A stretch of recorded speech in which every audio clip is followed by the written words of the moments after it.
Test, test. A quorum being present, I call the meeting to order. Please, everyone, find a seat. There are plenty of empty seats in the House. We are not employing an overflow room tonight. Make your way to a seat. Good evening. My name is David Powell. I'm the town moderator. Mike Batarian was appointed deputy moderator at annual town meeting and will continue to serve in that capacity for this meeting. Can you hear me all right? Okay. If town meeting decides to employ a secret ballot as a method of voting on any article, instructions on where and how to vote will be provided at that time. We do have some non-voting visitors attending town meeting this evening. They're seated in this front section here. All non-voting visitors may not participate in the debate without express recognition by the moderator and may not vote. I have examined and found in order the call of the meeting and the officer's return of service. The town clerk has confirmed the timely delivery of the warrant to residents for this special town meeting. Town meeting is a legislative body of our town. It's been held here in Bedford since 1729. It is our responsibility to make laws and approve the expenditure of money. Tonight, we will deliberate, advocate our positions, and make decisions. We have the following tellers for tonight's meeting. Head teller is Kelly Craven, assisted by Marge Heckman and Dan Hurwitz. We tend to have a handful of tellers who generously volunteer at each meeting to help count votes if necessary. I'd love to identify a few additional volunteers. If you're a regular town meeting attendee and you'd like a preferred seat in the front, please make yourself known to me before the next meeting, and I'd be glad to accommodate you. You could help us count votes if we need to. You can also reach me at the town email, townmoderator@bedfordma.gov. Town meeting is a business meeting of the town. As such, proper decorum must be maintained at all times. If you wish to speak, please observe the following rules. No voter may speak without being recognized by the moderator. Please stand at a microphone to be recognized. We have 4 microphones, one in each aisle. If you would like to speak from the front podium and you're close to that podium, I can also accommodate you there. So you stand at a microphone to be recognized. Each speaker must give your name and address. No voter may speak more than twice on an article without specific permission to the moderator, except to correct a statement. Questions do not fall under this rule. Speakers must keep their debate within the scope of the motion on the floor, and all questions must be directed through the moderator. The guidelines for civil discourse are at the end of your warrant. Please observe these during debate. The local cable station is taping the debate during the meeting. There will be no taping of votes. We also have the Bedford Citizen here reporting and taking pictures. There will be no photos taken during any votes. No clapping or booing is allowed, please. Please keep your cell phone silent and move outside the auditorium if you need to talk on your phone. Everyone received a yellow colored voting card when you checked in. We will use these cards for all votes. Only seated voters will be counted. So let's begin. Article 1, debate rules. Mr. Mortensen.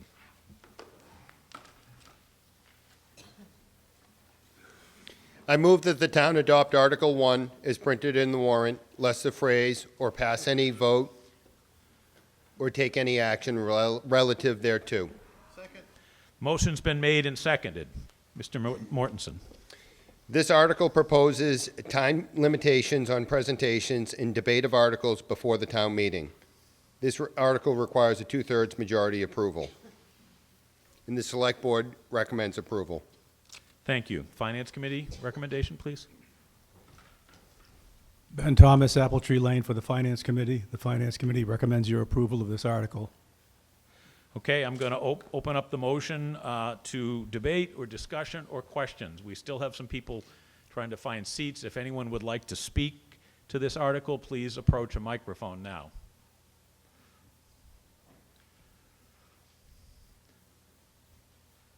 Okay, seeing none, we're going to move to a vote. This requires a 2/3 majority vote. We're going to do with raised cards. All those in favor of the motion, please raise your card. Thank you. All those opposed? I declare the motion passed unanimously.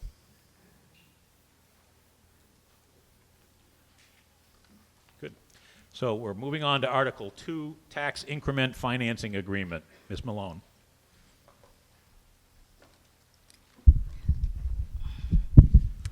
Bopa Malone, 195 Carlisle Road for the Select Board. I move that the town approves and authorizes the Select Board to execute a tax incremental financing agreement, the TIF agreement, and any documents related thereto among the town, Advanced Cell Pty Limited, or its subsidiaries, and WCV 44 Middlesex LLC, providing real estate and personal property tax exemptions for property shown on its assessor's map 031 Lot 004, commonly referred to as 44 Middlesex Turnpike, Bedford, Massachusetts, and further that the Select Board take all necessary steps to approve the submission of the TIF agreement to the Massachusetts Economic Assistance Coordinating Council. Okay, before we proceed, Ms. Malone, I think there was just one reference that the lot number is 0004. Yes, did I say that incorrectly? Well, just to make sure there's no clarity, I thought we maybe dropped 10, but okay. I apologize. Okay, so the motion has been made and seconded, and go ahead, Ms. Malone, please. Great. So this is a really exciting and wonderful opportunity for our town. We're asking you to approve a TIF agreement with Advanced Cell, a radiopharmaceutical company based in Sydney, Australia, developing a revolutionary cancer treatment called targeted alpha therapy, providing new hope for patients with untreatable cancers. The company is planning a $50 million investment and 134 new jobs, with an average salary of over $120,000 per year. This article would authorize a TIF agreement for a planned establishment of Advanced Cell's U.S. headquarters to 44 Middlesex Turnpike. I think that's the lot and the parcel here, owned by WCV 44 Middlesex LLC. The agreement would permit the short-term reduction of a new property taxes generated from the redevelopment of the existing office buildings so that those funds can be used by the company for a combination of R&D, manufacturing, and offices for the company's U.S. headquarters. The tax reduction would not be permanent. The redevelopment adds value to the town's commercial industrial tax base. Overall, the town would benefit by receiving increased property tax revenue from the redevelopment. The Select Board will negotiate a TIF with a 10 to 15 years term, starting with 100% of the incremental tax increase, then a declining scale over the remainder of the term. The Select Board recommends approval of Article 2. Thank you. Finance Committee, do you have a recommendation, please? Ben Thomas, Apple Tree Lane for the Finance Committee. The Finance Committee recommends your approval of this article. Does anyone wish to be heard on this article? If so, approach a microphone. I'm going to recognize microphone 3, please. Yes, my name is Steve Whiteman. I live at 3 Nelson Circle here in Bedford, and I'm opposed to the pharmaceutical company coming in, mainly because it would place more demand on affordable housing, and the affordable housing stock would diminish because of all the employees coming in and looking for housing. It's only going to make things worse. So as far as affordable housing is concerned in the town, which is already a serious problem. So, and I also question the need to give up to 20 years of tax relief to a company just to invite them into the town. I don't think it's necessary. So I'm opposed. Thank you. Microphone 2, please. Lucille Wilson, 50 Hancock Street. I have a question, please. I'd like to know how the radiopharmaceutical waste would be handled, because, you know, if it goes into our ground or our waters, it's rather a problem. Ms. Malone, could you answer that? Yes, so Ms. Wilson, thank you for that concern. As you already know, we already have Lantheus in our community, and basically how we handle this new company would be the same thing as we handle Lantheus, which we already have in our community for a number of years. Can you just clarify a little further what Lantheus does? Oh, Lantheus, the client, but do you have, And they are another pharmaceutical company. thank you. Yeah, please, I'm going to recognize the town moderator, Mr. Hanson, to help Ms. Malone with the response. Mr. Please. Moderator, we have Jane Orlin here from Cushman & Wakefield, representing the company's U.S. real estate interest. She has an answer from the CEO, who's in Europe right now, specifically on the radiation aspect, if you don't mind. I'm going to ask for town meeting for concurrence to recognize the speaker who's going to hopefully answer Ms. Wilson's question. Can I get a show of support for that? Please raise your cards if you agree. Thank you. Anyone opposed? Thank you. Yes, go ahead. Please proceed. Microphone 3. Because it's a little high for me. Just So slide it down. I think you should be it's- able to pull it down or take it out. Hang on a second. Or come to the front microphone if you have to. Yeah, because this is... All right. Can you hear me now? Yeah, please say your name and your affiliation, please. All right. I'm Jane Orlin. I'm with Cushman & Wakefield. We're working with Advanced Cell to find their headquarters. Okay, could you please come closer? down to the front podium if you don't mind? Okay, yeah, let me do that. Thank you.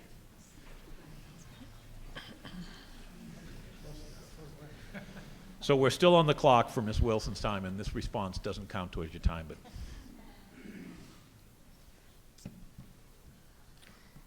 So I'm Jane Orlin. Do you want my address? just no Cushman & Wakefield if you're not a resident. That's fine. All right.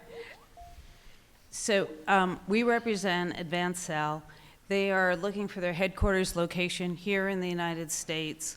Massachusetts has one of our contenders. Bedford, you guys are lucky enough to have this. So I apologize. Opportunity to attract this company. It would be approximately 130 new jobs. They would be recruited. Excuse me, from- could I just, there was a question, and it had to do with the nature of the radiation that might be on the facility and how that gets Sure, I managed. wanted to clarify a Maybe few just try to things. help with that question if you don't Sure. mind. So let me read to you the answer from the CEO of the company. Advanced Cell manufactures radioligand therapies that have potential to treat cancer indications with significant unmet medical need, i.e. prostate cancer. The product to be manufactured by Advanced Cell have a short radioactive half-life, 10.6 hours, and utilize processes that minimize waste production, storage, given the short isotope half-life. Does that help? No.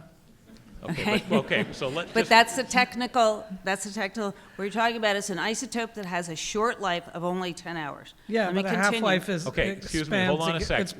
It's by, Let me- Ms. Wilson, please direct your response. Okay, so if you finished your answer, now you could continue, please. If you have another question, direct it through the moderator.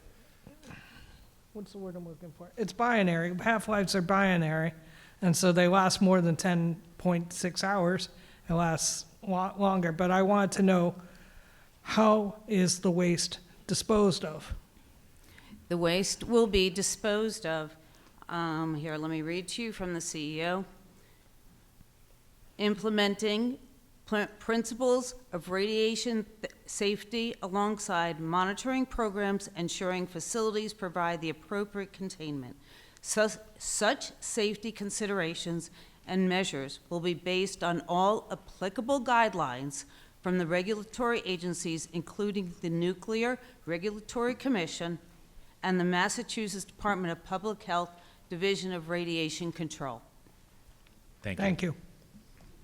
Anything else? No? Okay, I'm going to recognize microphone 1. Alethea Yates, 37 Shawshene Road. Mr. Moderator, I'm wondering how much money will be involved here. I understand that it's all to be negotiated, and we can't know what the tax rates are going to be in future years, but I suspect the selectmen have some kind of a general range of figures in mind, how much money will be forgiven in taxes. Ms. Malone, would you care to answer that? So,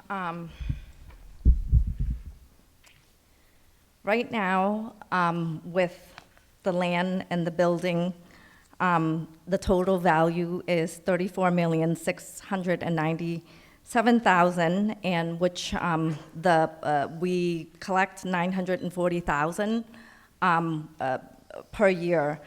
With having Advancel here, we would have 1.3 million per year once it's fully built out and the TIF is gone. And in total, after, I want to say 10 years, we would have an additional $2,156,000 around there.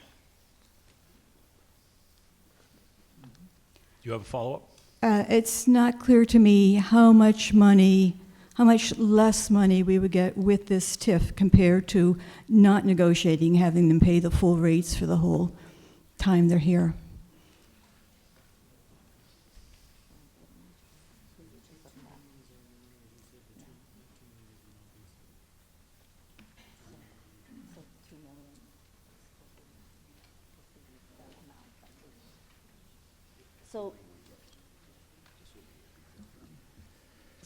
So it'll be a little over 2 million, 2,082,993,000.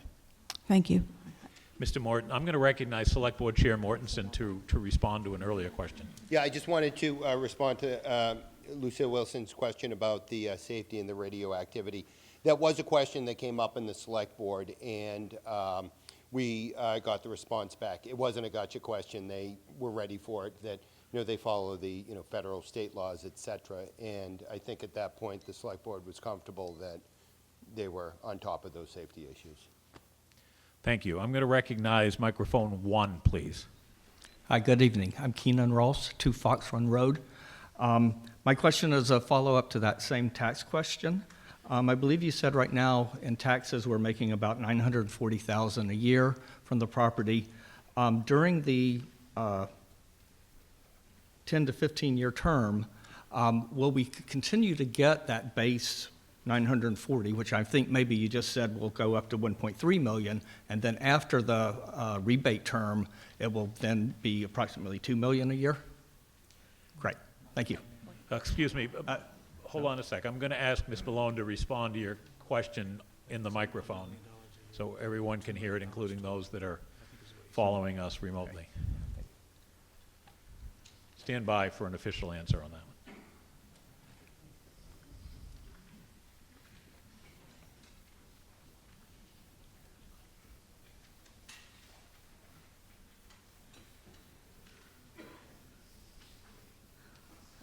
So the 2 million is new money, and it's over the 15 years.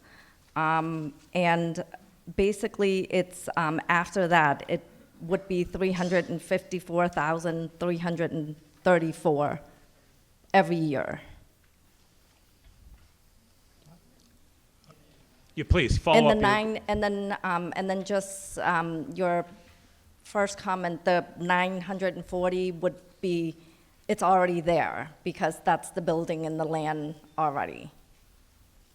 Okay, may I Yes, ask please. a clarifying question? Yes. Just to make sure I understood what you said, I'll repeat back. The $940,000 in tax revenue per year will be a baseline. We'll continue to receive that during the entire period and after the rebate period.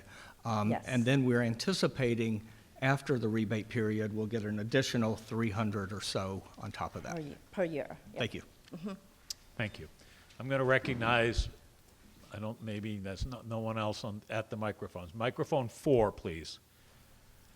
Is there an audit process or anything to ensure that So savings please are state your going back? name and address first for us. Josh Janik, 60 Wildwood Drive. just want to know if there's an audit process or anything drafted by the town to ensure the savings are going back into the building here in the town, or the R&D that they claim it's going into. Yes, it would be part of the final agreement. Thank you. Could I just ask the person who's standing by microphone 1 to either stand somewhere, are you in line or are you, okay, so microphone 1, please. David Williams, 17 School Ave. Just a question about, is it 10 years or 15 years, or is that to be decided? That's to be decided. We are looking for 10 to 15 years, but that's part of the negotiation. And can I? Yes, follow up, please. Okay, and so it's 2 million some total that you're expecting? Okay. Yes. And is there some guarantee that they're going to stay? At the moment, we're working on it. There's no guarantee, but this would be one of the strong deciding factor. As I shared earlier, this is a wonderful and exciting opportunity for our town. And our, town staff has worked hard, as you know, in terms of bringing economic development into our community. So we definitely would love to have them here. And this would be, one of the positive factors for them to consider us. Thank you. You're welcome. Okay, microphone 2, please. Thank you. Walter St. Ange, 102 Pine Hill Road. My question is whether does the tax deferral run with the property? In other words, if the company doesn't stay here and after, say, 7 years decides to leave town and they sell the property, do we then get the tax at the full value as if the agreement didn't exist, or does the agreement continue on for the new owner?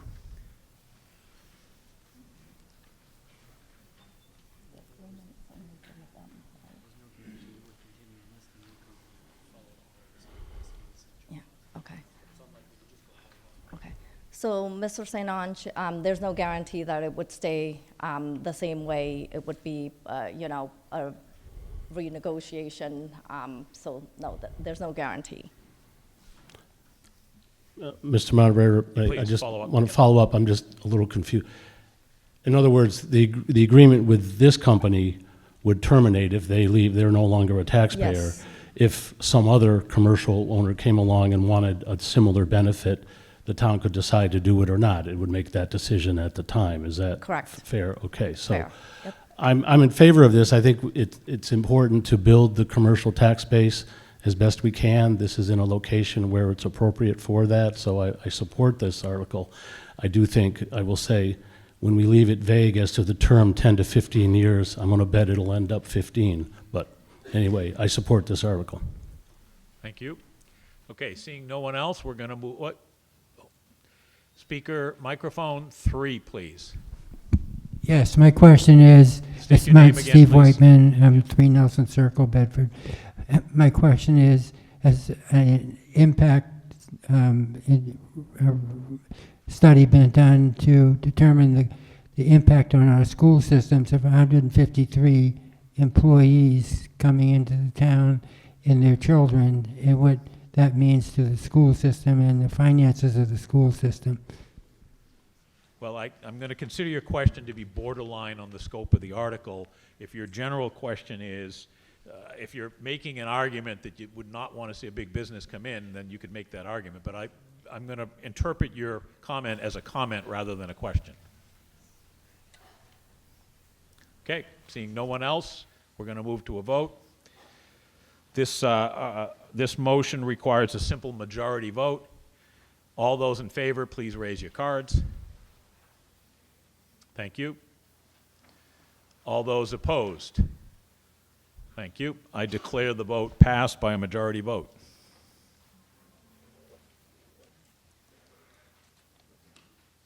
Okay, we're moving on to Article 3 to reconfirm the community preservation surcharge. Mr. Hannigan.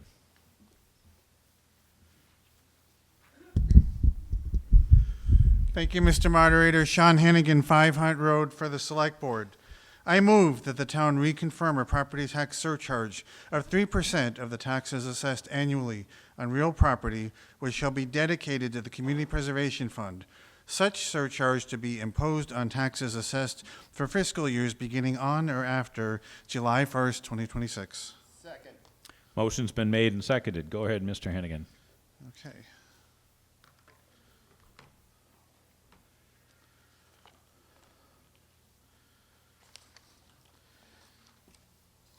We put this on the special town meeting warrant every year, and sometimes we're asked why we do this.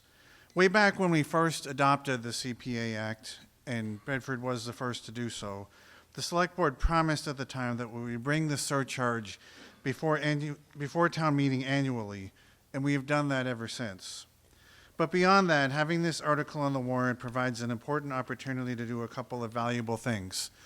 It gives us the chance to share how community preservation has been used to benefit the town, to be transparent about the impact of the community preservation surcharge on all Bedford residents, and to explain who qualifies for an exemption and how that exemption process works.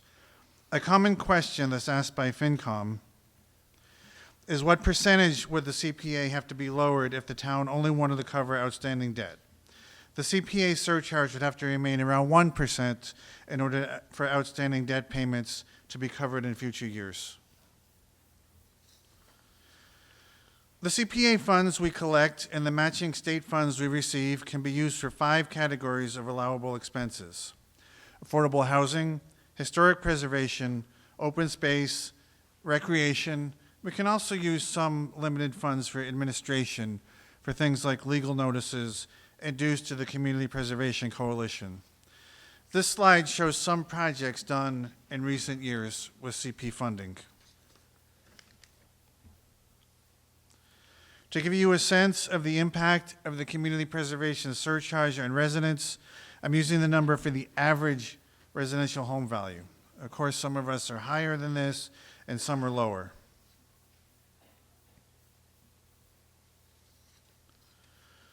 We've always recognized that this is a voluntary tax that we have added to our property tax bills, and there are people for whom this represents a hardship. So when the CPA was adopted in Bedford, we adopted the clause that allows Bedford to exempt the first $100,000 of value from every home. This is, in fact, the most we are allowed to by state law. This happens automatically when the tax is calculated. We also adopted the clause that allows for exemptions from this surcharge. This exemption provides relief from the surcharge for income-eligible seniors and lower-income residents. It's much easier to qualify for this exemption than for some other exemptions. If you earn less than this amount that's shown up on the screen in a year, you can be exempt from paying the surcharge.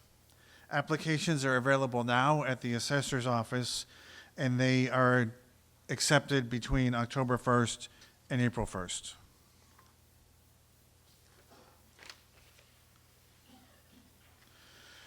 The 3% surcharge entitles Bedford to receive the maximum possible match from the state.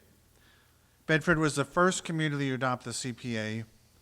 For the first 6 years, we received a 100% match. For every dollar we raised, we received $1 from the state. This slide shows the state match we have received since 2009. If you're doing the math, the match is based on prior year's calculations. To date, we have received over $13 million in state matching funds. We continue to be hopeful that the state funding mechanism for the community preservation program will provide a larger and more consistent match in the years ahead. The town has received a 20.6% match in fiscal year 2025, totaling $428,773. FY 2025 is not shown in the chart as we don't have complete tax collection numbers.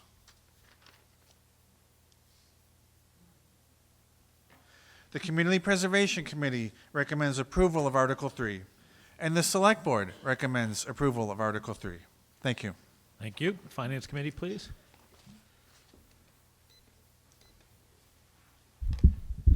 Ben Thomas, Apple Tree Lane for the Finance Committee. The Finance Committee recommends your approval of this article. Okay, we'll open up discussion. I'm going to recognize microphone 4, please. Laura Goldenberg, 435 Concord Road. I'm speaking for the League of Women Voters of Bedford. We call on town meeting attendees to support the Community Preservation Act surcharge as we have every year since 2003. Bedford, as you heard, was the first town in the Commonwealth to adopt the CPA and had received a 100% match for the first 6 years. We have used the money for projects that, no matter how important we felt they were, probably would not have been funded through the regular budget. We have funded a skate park, an inventory of town trees, a duplex conversion for affordable housing, and re-roofing of the Job Lane House, to name just a few. I have a printout of 12 pages of items we have funded. We ask you to adopt the CPA surcharge again this year. Thank you. Thank you. Does anyone else wish to be heard? Seeing none, we're going to move to a vote. This requires a simple majority vote. All those in favor, please raise your cards. Thank you. All those opposed? Thank you. I declare the vote passed by a majority.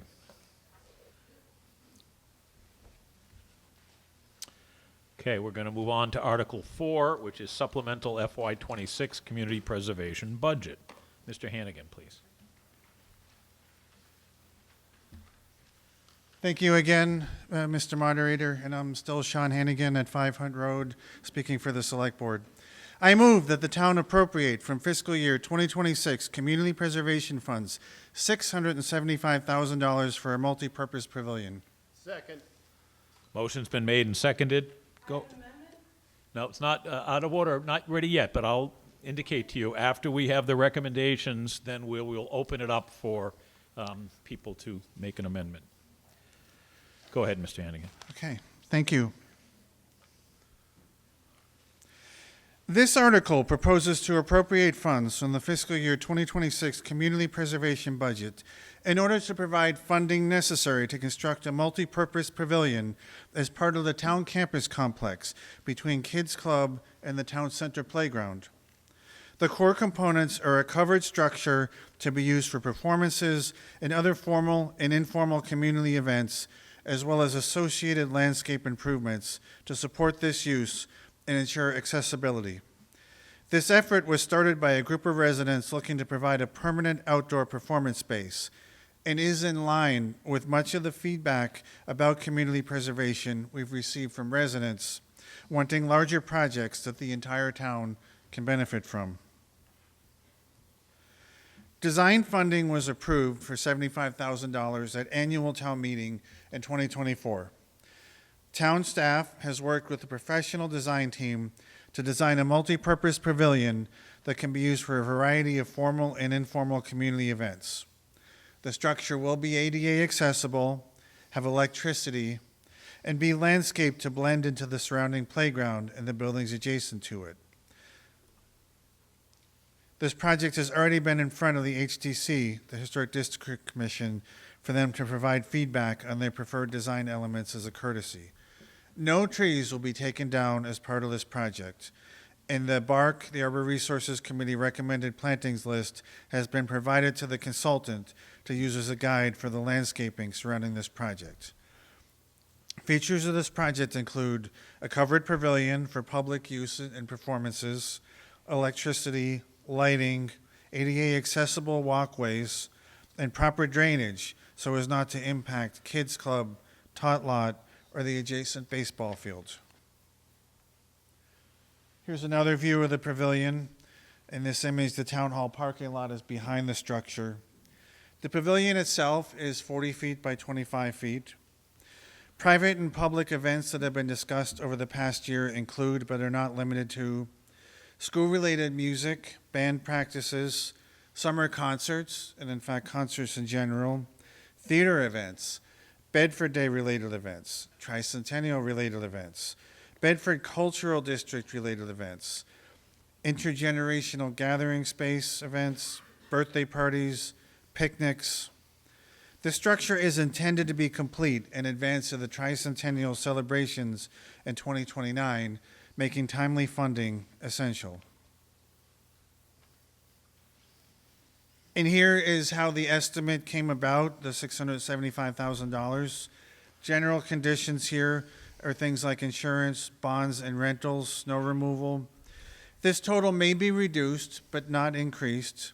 For example, the total includes a sum for irrigation that the town will likely decide to remove because we don't have the same level of irrigation in other areas of the town. So why didn't we reduce it already? We're working with the design team to get a total package in front of the CPA. While we were working to do that, we did not want to start asking the design team to prematurely start pulling out elements without us being completely confident in the reductions.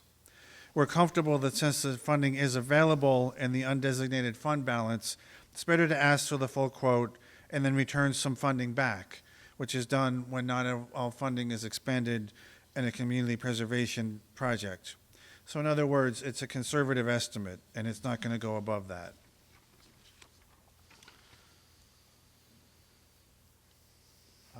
Those are, okay. The Community Preservation Committee, the slide that appeared is actually for something later. The Community Preservation Committee recommends approval of Article 4, and the Select Board recommends approval of Article 4. Thank you. Finance Committee recommendation? Ben Thomas, Apple Tree Lane for the Finance Committee. The Finance Committee recommends your approval of this article. Thank you. I'm going to recognize the woman who stood in the aisle first to speak next. Please approach a microphone. Anyone else that wants to speak subsequent, you could approach the microphones too.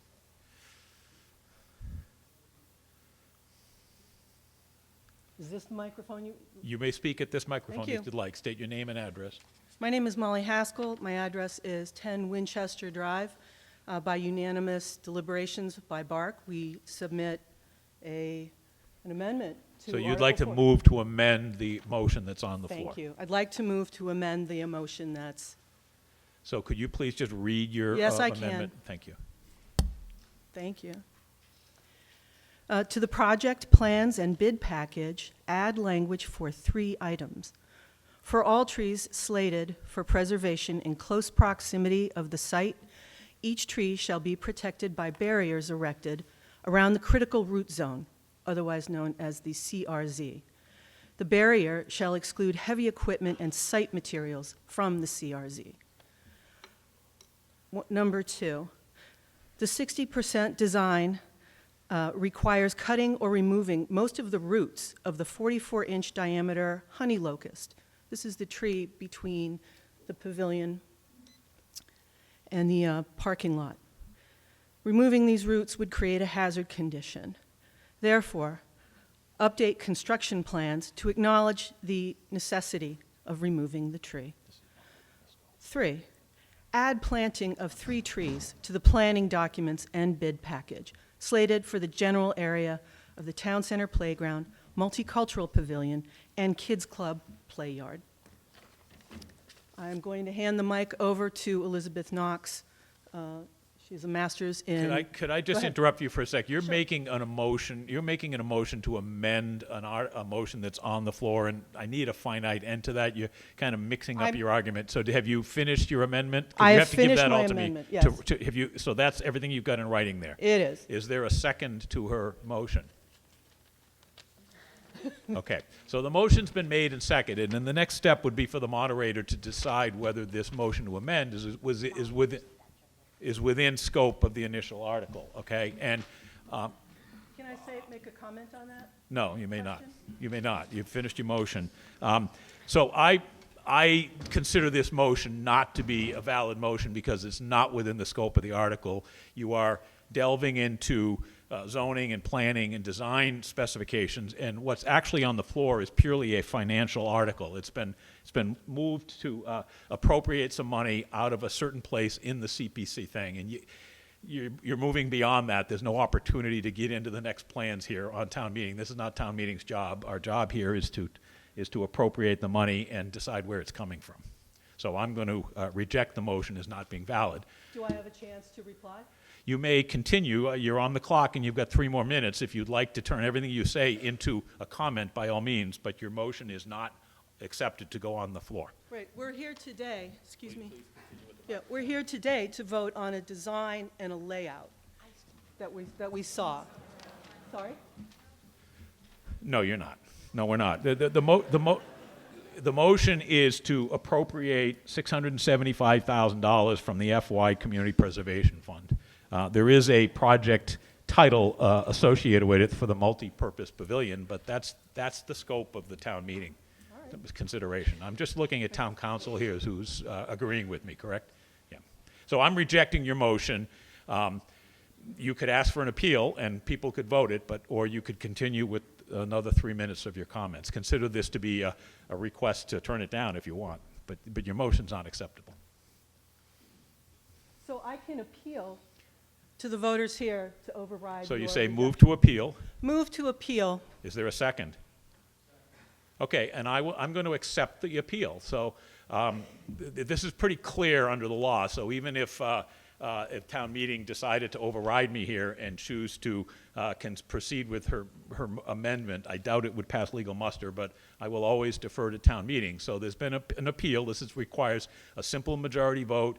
I think it might be debatable. Does anyone wish to speak to the appeal, or should we get right to the vote? I don't see anyone else approaching the microphone. So if you're in favor of the appeal, that means you're considering her motion to be valid. All those in favor, please raise your cards. Thank you. And all those opposed? Thank you. Okay, so your appeal is denied. The motion's not valid. You still have 2 minutes if you'd like to continue with your comments. And No, can I turn it over to Elizabeth? she can, I'll recognize her as a separate speaker if you'd like. You finished? All right, thank you. Yeah, okay. Go ahead, Elizabeth. Good evening. Elizabeth Knox, 12 Coachman Lane, for the Bedford Arbor Resources Committee.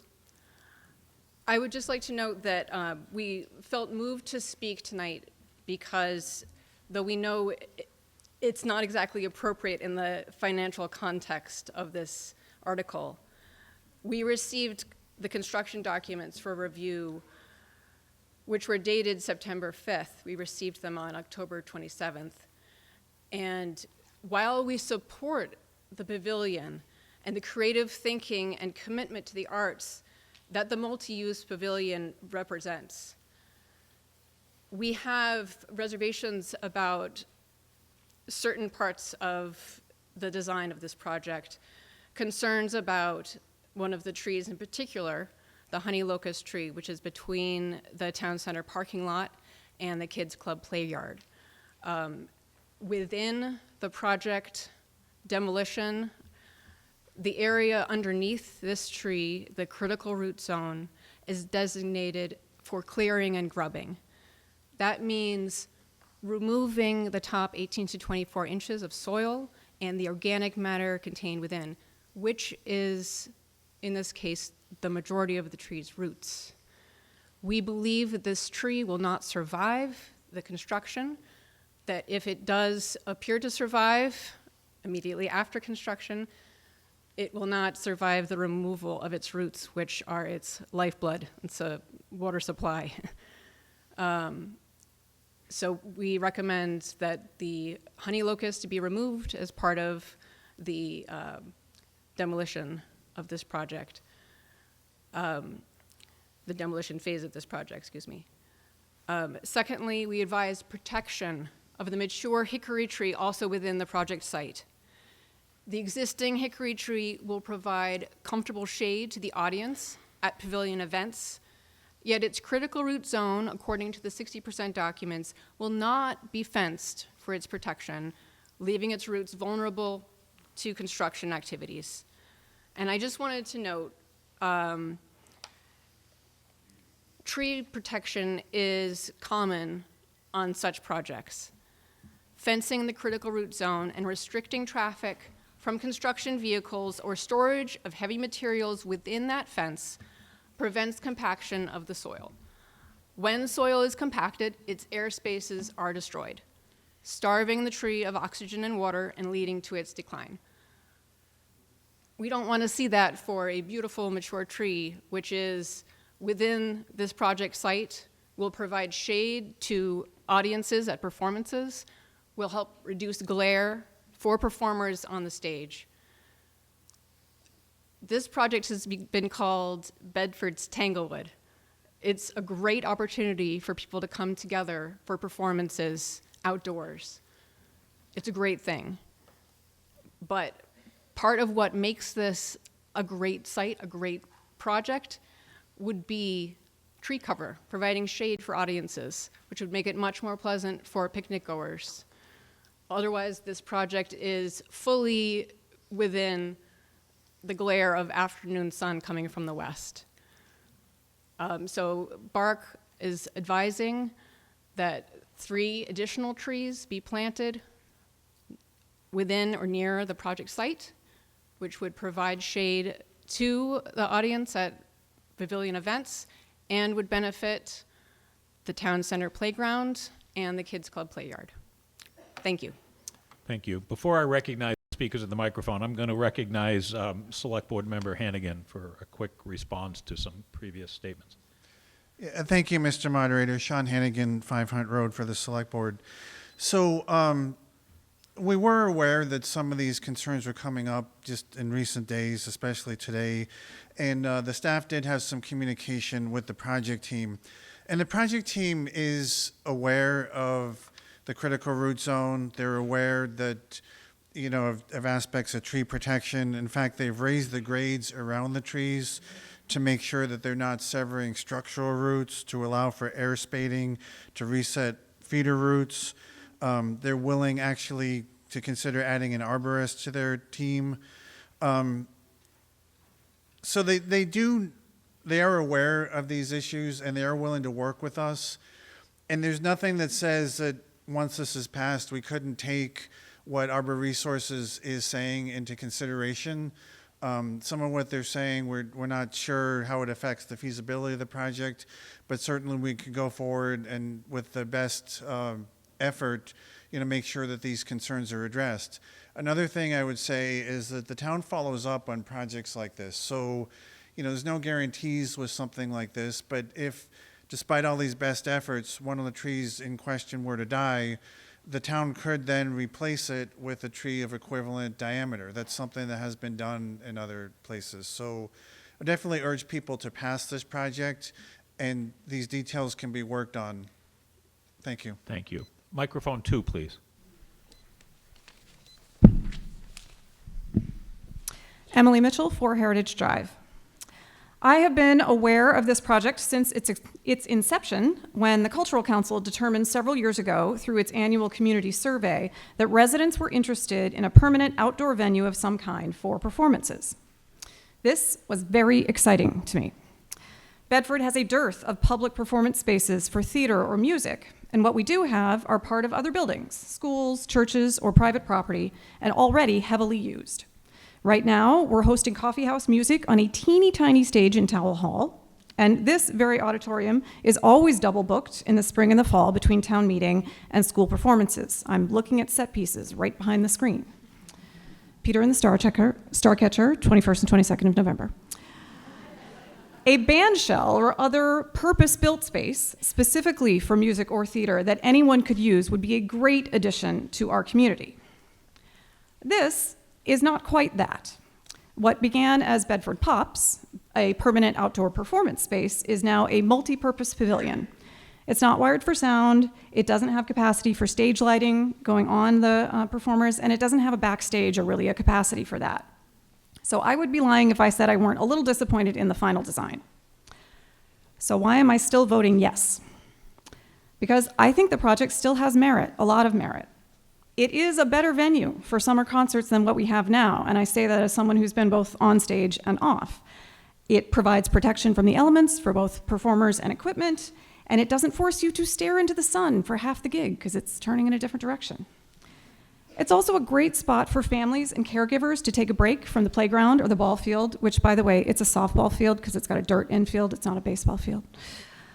You know, you can have a snack or a Band-Aid or a quick timeout. And as a former travel softball parent, I've been to a lot of municipal parks with similar structures, and this is a pretty nice one. And it's another good step toward making all our public outdoor spaces more accessible to everyone. So, is this the perfect venue for Shakespeare in the Park like I dreamed? It is not.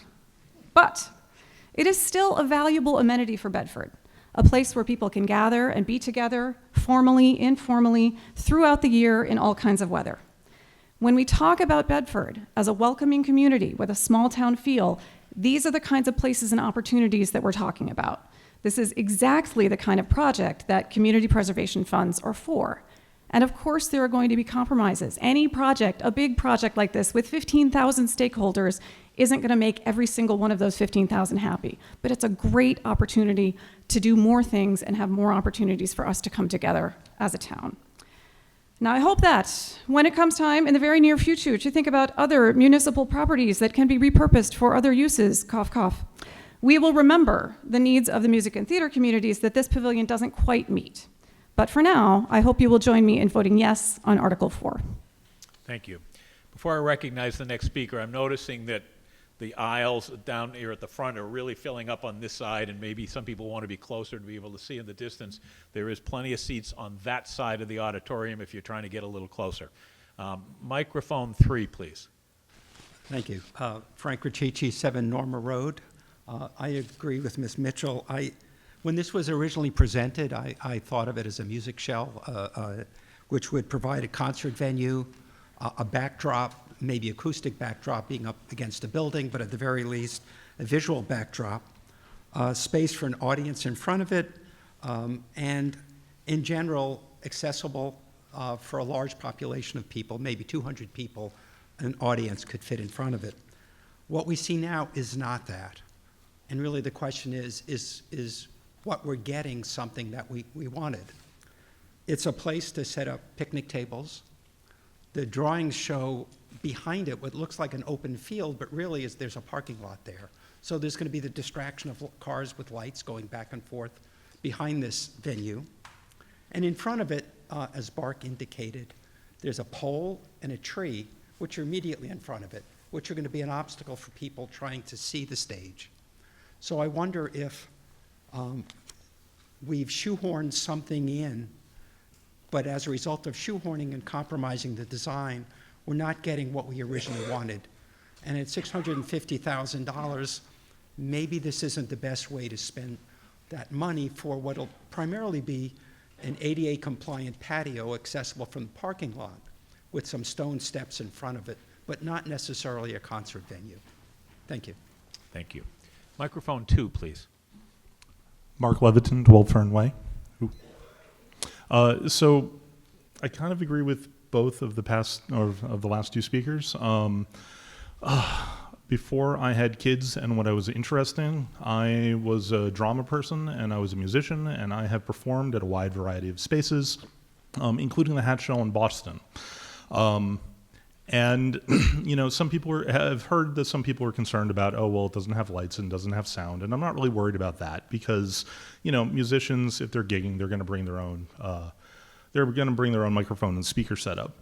What I am concerned about is what the last speaker was talking about in terms of audience.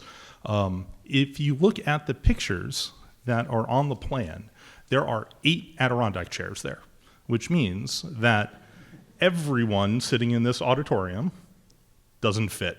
One of the quirks of kind of where the summer concert series currently sits is that later on in the fall, there's a football field painted on there for the marching band to practice on. Also did marching band, hooray.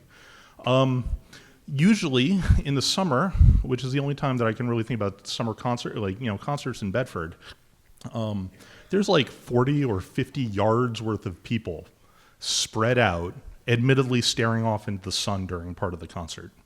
And what I'm worried about is taking the summer concert series, rotating it 45 degrees, and looking through an electrical box and a tree and a light pole and being distracted by all the children that are playing on the tot lot and being distracted by people that are playing basketball in the kids club playground. And just, not being able to enjoy the concert because there's so much stuff going on and you can't see anything. And, we have a really cool Beatles cover band maybe coming back next year and you can't see them. And speaking as an audience member, that's awful. Speaking as a performer, it's even worse because you end up playing just kind of into a vacuum when you can't actually see the 1 or 2 or 3 couples that start swing dancing in the middle of the effort. Now, would this thing be great for the library to have a story hour? Sure. Would it be great for, you know, a couple of kids to kind of like bust out a little bit of jazz and play by themselves? Definitely. They won't get rained on. But in terms of spending $650,000 on building something for the town, I just don't see it. I'm going to be voting no on this because I think we're building a thing, and it might be in the best place possible given all the constraints, but that doesn't make it good. Thank you. Microphone 4, please. Hi, Allison Weaver, 4 Stagecoach Road, and I have a question of clarification. We're voting on money, but is this the final design, or are there going to be other design times or feedback sessions, or If your this question is process-oriented, we are voting on money for a CPC project that is entitled Multi-Purpose Pavilion. So you're voting on money that will be obligated to be used for a multi-purpose pavilion. I will defer to Mr. Hannigan to answer whether this, what you're seeing is their final idea about it. Thank you for the question. And yes, so there is a design. That was the design that was paid for by town meeting back in 2024. It doesn't mean that everything is completely set in stone, and I want to address some of the other comments too.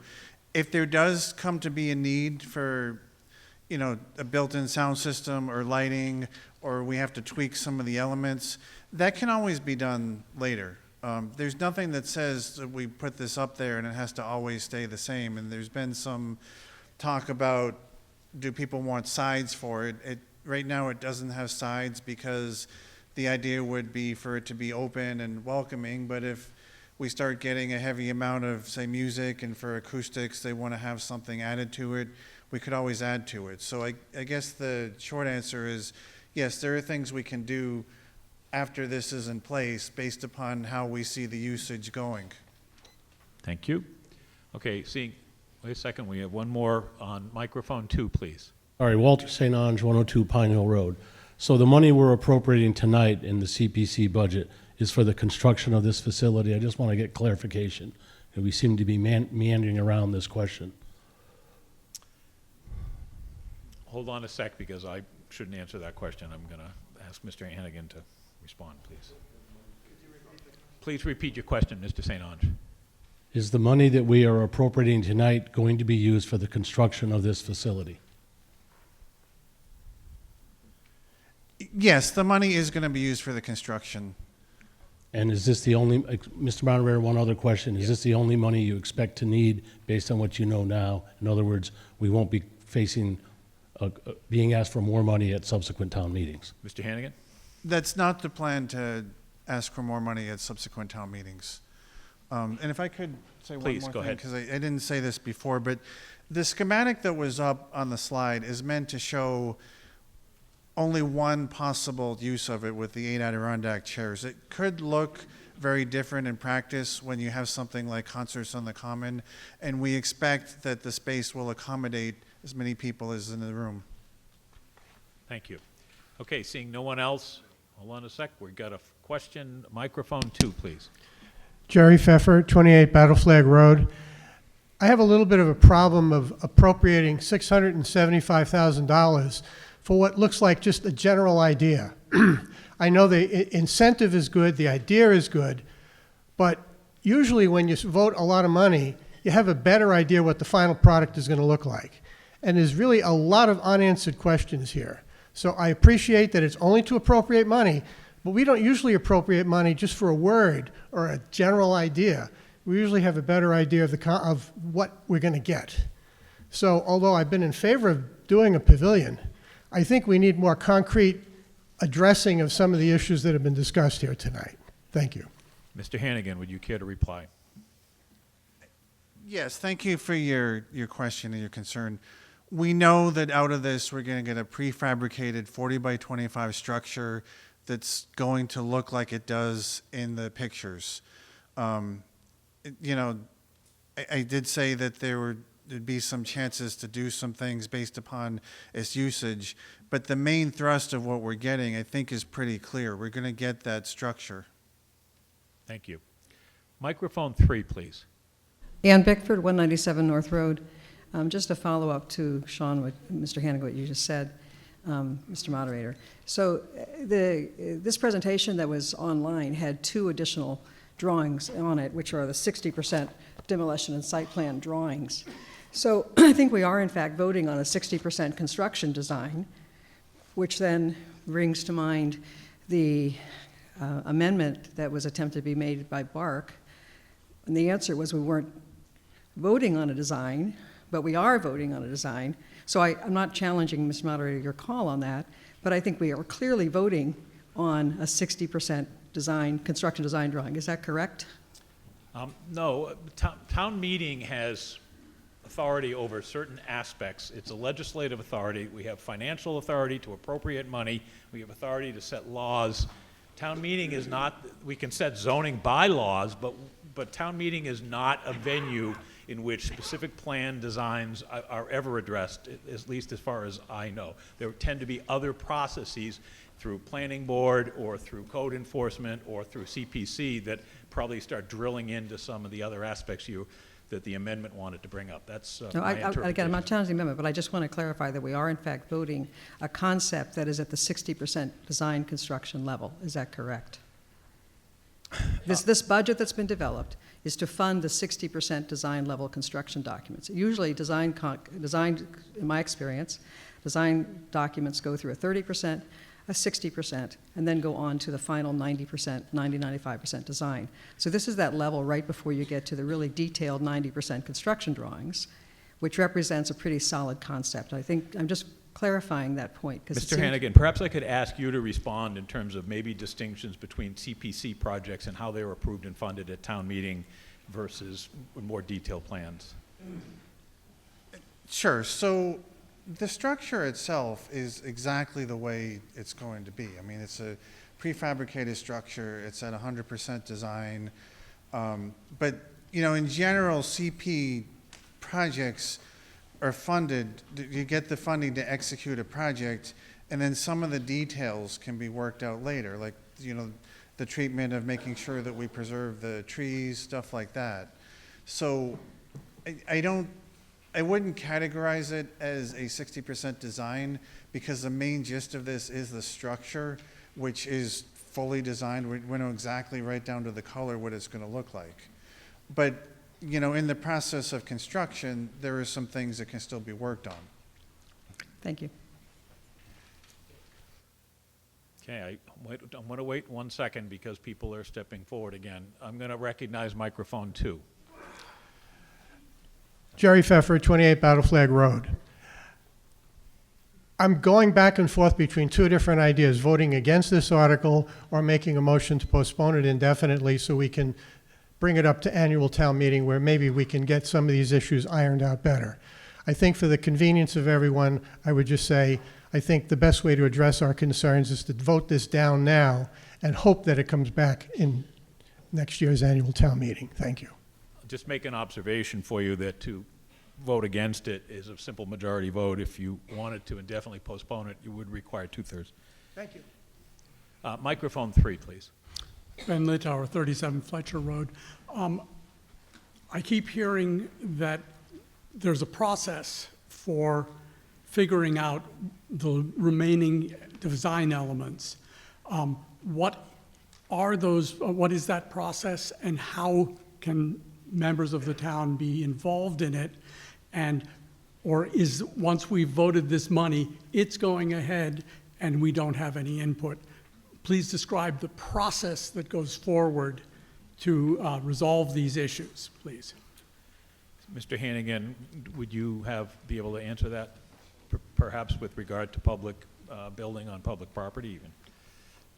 Yeah, so what's going to happen if this gets approved is the staff is going to work with the developer, and, you know, and as far as we plan right now, there isn't a public input session because, again, and, you know, I want to try to make this clear, the main thrust of this is the building that's 100% designed. So I don't believe there's all these open issues that we haven't worked out before. There are things that we're going to find when, you know, backhoes come in and we start looking at exactly what the plantings look like and how best to do that. That would be the process, that basically the staff works with the developer to do, including committees like BARC, you know, as issues come up to resolve these types of things. But I would contend that if we postpone this or voted it down, there's really no way of knowing some of those issues without spending more money, right? This is the point that we normally vote for CP funds because we know what the building itself is going to look like. Thank you. May I Follow-up follow question? up? Yes, thank you. Without such a public input process, I would not support this amendment, this motion, this article. Thank you. Okay, since this has been dragging out, I'm going to ask anyone that wants to speak to this, please approach the microphone now, and I'm going to recognize the remaining speakers, but then put an end to the debate. Hold on a sec. Yeah, the Select Board would like one more response to those prior comments. Go ahead. So I'm going to recognize these two last speakers after Mr. Hannigan finishes. I want to make clear that there was a pretty extensive public input process leading into this, starting with the presentation of the, you know, the proposal for the design way back in annual town meeting 2024, including, you know, community preservation had open hearings that were open to everybody. I know they've been publicized. Again, that's the way normally public input is handled till we get to the point where, you know, there really is nothing to discuss if this is passed until shovels are in the ground. Thank you. Microphone 4, please. Stephanie Leviton, 12 Fern Way. I just wanted to clarify, I know there's been a lot of concerns about the location of where the venue is being placed. And if the funds are appropriated tonight, that the building would be built as is in the location that it is currently slated for. Is that a question? I think it's a question. Go ahead, Mr. Hannigan. Thank you for the question. The answer is yes. The location was developed as part of an extensive process. Originally, the residential group came to us and they had a slightly different location. And they worked with the town staff, and I think there were about 20 people going on site walks to pick that particular location, with the idea that it would be the most open and most accessible to all of the town. Thank you. I would also encourage people to vote no based on the location of the venue. Thank you. Okay, last speaker, microphone 2, please. Dan Chirola, 20 Holton Street.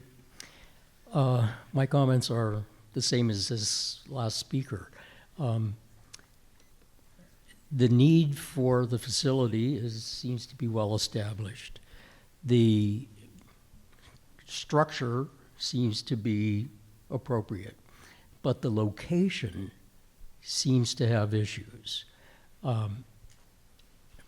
And well, you've already answered this. If we vote, it will be built in the location as the plans suggest. I would encourage us to take the plans as they are and perhaps move them to a slightly better location. Thank you. Okay, we're going to move to a vote now, and we're going to do this with raised cards. This requires a simple majority approval. You're voting for the funding out of CPC funds for the multi-purpose pavilion in the amount of $675,000. All those in favor, please raise your cards. Thank you. All those opposed? I declare the motion passed by a majority vote.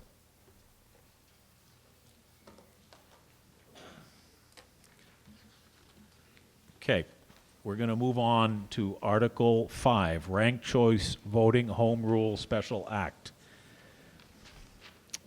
Mr. Hannigan, are you starting it, and then you're going to invite Sandy? Okay, thank you. All right. Hello again. Sean Hannigan, 5 Hunt Road for the Select Board. I move that the town authorize the Select Board to petition the General Court for special legislation pursuant to the Home Rule Amendment of the Massachusetts Constitution, substantially in the form printed in Article 5 of the warrant. Motion's been made and seconded. Go ahead, Mr. Hennigan. Article 5 proposes a home rule petition to ask the state legislature for permission to use ranked choice voting as a voting method in Bedford elections. Ranked choice voting allows voters to rank candidates in order of preference and offers some advantages over the current system. If passed at town meeting and if the legislature approves, this item would go before the town voters at an election. This article is the result of the dedicated work from Ranked Choice Voting Bedford. The Select Board agreed to sponsor the article, put it on the warrant, and by a majority vote is recommending approval because the board believes that the town's voters should decide if they want ranked choice voting for our local elections. With the permission of the moderator, I'd like to turn it over to Mr. Sandy Courier from Ranked Choice Voting Bedford. Please, go ahead, Mr. Courier.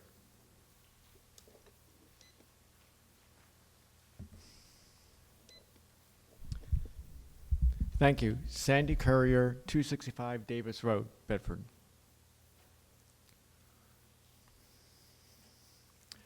The purpose of this article. This article proposes home rule legislation to implement. Could you just try to emote right into that microphone, Mr. Courier, please? Sorry? We're having a little trouble hearing you. Just speak very loudly right into the microphone. The purpose of this article. This article proposes home rule legislation to implement ranked choice voting for municipal elections here in Bedford. If this article passes, it is submitted to the legislature as a home rule petition. If approved by the legislature, Bedford voters will decide whether they want ranked choice voting in the form of a future ballot question. If that vote is in favor, ranked choice voting will be used in the next local election after that vote. Why ranked choice voting, or RCV? RCV expands voter choice, eliminating vote splitting, which I'll get to in a second, which is quite important. It promotes majority support, ensuring winners have broad support, and encourages positive campaigning. Candidates are invited to talk to more people so that more people can rank them second and third choice. What is vote splitting? Vote splitting is when multiple similar candidates divide votes among like-minded voters, often leading to the victory of a less popular, ideologically different candidate. It is also known as the spoiler effect.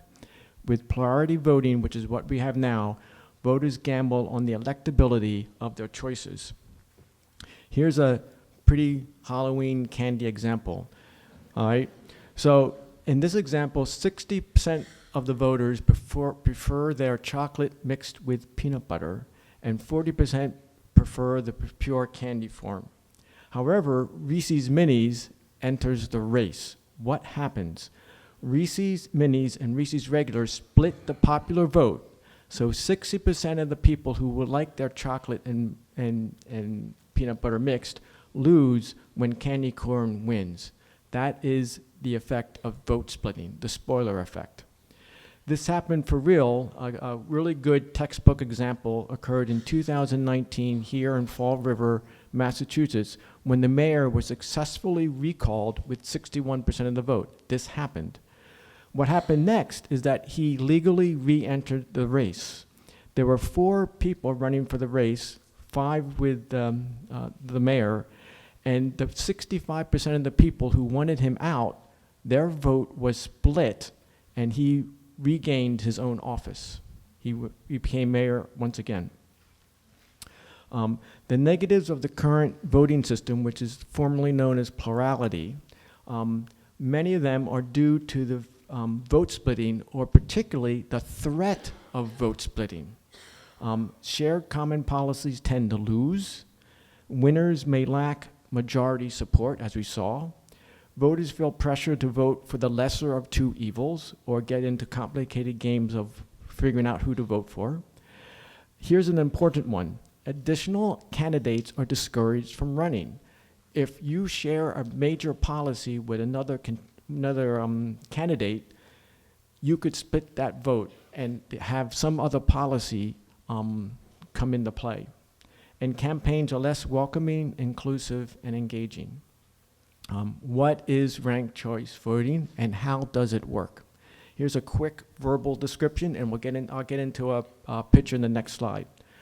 First, when there's only two candidates, we currently use the same system used today, because with two candidates, ranked choice voting and plurality have the same result. There is no difference. But when more than two candidates enter, voters get to rank their candidates first, second, third, etc. preferences. The tally. When the first tally is executed, only first choices are counted. And at that point, if the candidate has more than 50% of the vote, we know the winner. If not, what happens next is there are a series of instant runoff rounds until a winner is known. The instant runoff round occurs in two steps. The first step, the candidate with the fewest votes is eliminated. Second step, their votes are counted for the next ranked candidate on those ballots. The result is no vote splitting, less strategic gambling by the voter, and the winner has majority support.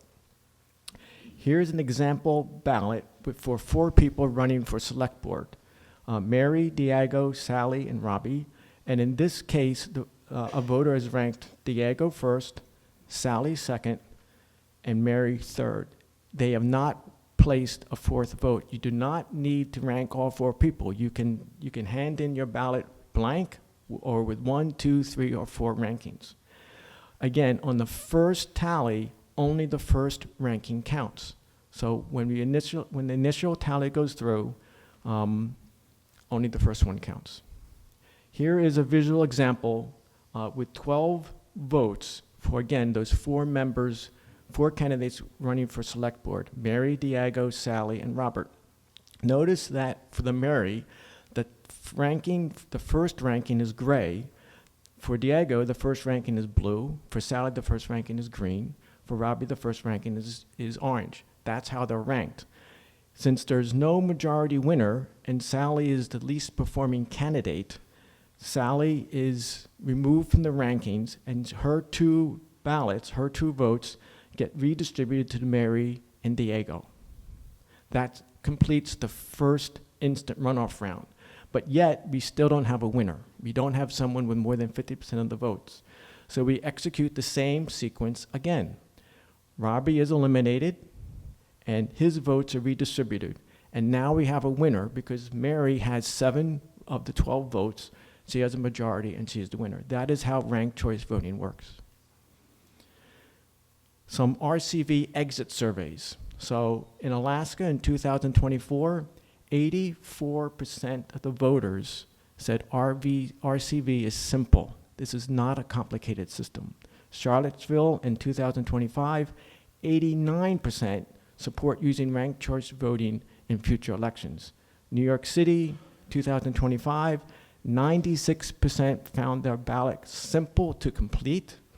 And in Portland, Oregon, 2024, voters preferred RCV to the previous voting method by more than 2 to 1.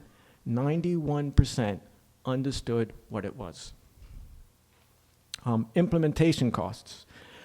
For the machines that we use here in Bedford, there is a one-time $10,000 upgrade cost, but I want to point out that for most towns in Massachusetts that use our machines, they've already paid this because the upgrades they get with that $10K are also used for plurality voting. It reduces costs and makes having an election simpler. So most people have already paid this, but we need to pay this to use ranked choice voting on those machines. There is also $1,800 annual cost for licensing and programming.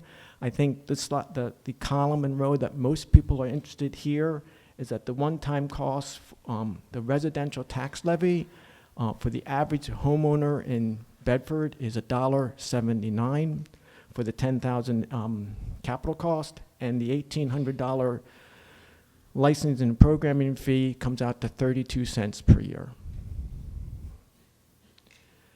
In summary, the benefits of ranked choice voting can be summarized as it ensures winners have majority support, it encourages larger and more diverse candidate pools, it limits gamemanship, bullet voting, and other strategic strategies that voters may feel they need to or want to adopt, and it fosters civil and more positive campaigning. I recommend your approval. Thank you. Thank you. I'm just going to ask the Select Board to confirm its recommendation. I don't know, did you mention it before, Mr. Hannigan? Okay, so Mr. Curry is recommending on behalf of the Select Board? And the Select Board did recommend. Okay, thank you. I'm going to ask the Finance Committee to provide its recommendation. Mr. Currier, do you mind staying up here at the podium? Go ahead. Ben Thomas, Apple Tree Lane for the Finance Committee. The Finance Committee recommends your approval of this article. Thank you. So before I open it for debate, Mr. Currier did arrange that we have a visitor with us tonight, Mr. Dennis. He's a representative town meeting member in a neighboring town of Arlington and understands ranked choice voting, and I would be inclined to recognize him to help answer technical questions or procedural questions if they come up, but I would ask for town meeting's concurrence on that. Would everyone agree that we could recognize Mr. Dennis to speak if there's an appropriate question that he could best answer? Thank you. Anyone opposed? Thank you. Okay, so now we're going to open it up to debate. Please approach a microphone. I'm going to recognize microphone 3 first, please. Yeah, Adam Schwartz, 34 Glenridge Drive. I have a question. Some of our elections, we have two or three people at once, so we may have 2 people being elected to the select board at once that people are voting for. How does that work then? We have a couple of slides for that, but that's, I would like to defer to Greg Dennis for that question. Please come up, Mr. Dennis, if you could just factually and quickly answer that question, if you could. And if a slide would help, by all means, put it up, but I don't know whether we're prepared for that. No, not, okay. All right. Oh, there we go. Greg Dennis from the Voter Choice Education Fund. The way that multiple seats are elected, so if you understand how a single seat is elected, that process is just applied once for each seat to be elected. So in this case, when Mary wins the first seat, what we do to elect the second seat is you repeat the single seat process over again from the beginning with one exception, which is that everyone that had Mary as their first choice now has their second choice counted as their first choice. We start by eliminating Mary because she already won a seat, so she can't win 2 seats. So we do the same process over again, but with the prior winner eliminated. So in this slide here, you'll see, so all the votes for Mary, we know that Mary won the prior seat, so we will eliminate Mary as the first step. We eliminate the prior winner, and then if you understand the single seat process, we just apply it over again, which is the lowest vote getter gets eliminated. That's Sally. Everyone that voted for Sally has their vote counted for their next choice. We eliminate the lowest vote getter. There's Sally being eliminated. Everyone that voted for the lowest vote getter here is Diego. They're eliminated, and Diego's votes count for their second choice, which would be, and now Sally was eliminated, and now Robbie has won with a majority of the vote in the final round. So it's the same process, single seat process applied iteratively for each seat to be elected. Okay, thank you. Just one follow-up on that. If there's a case where one of the candidates was over 50%, they would then get it, and then it'd go back to the ranked choice. Is that correct? Mr. Dennis?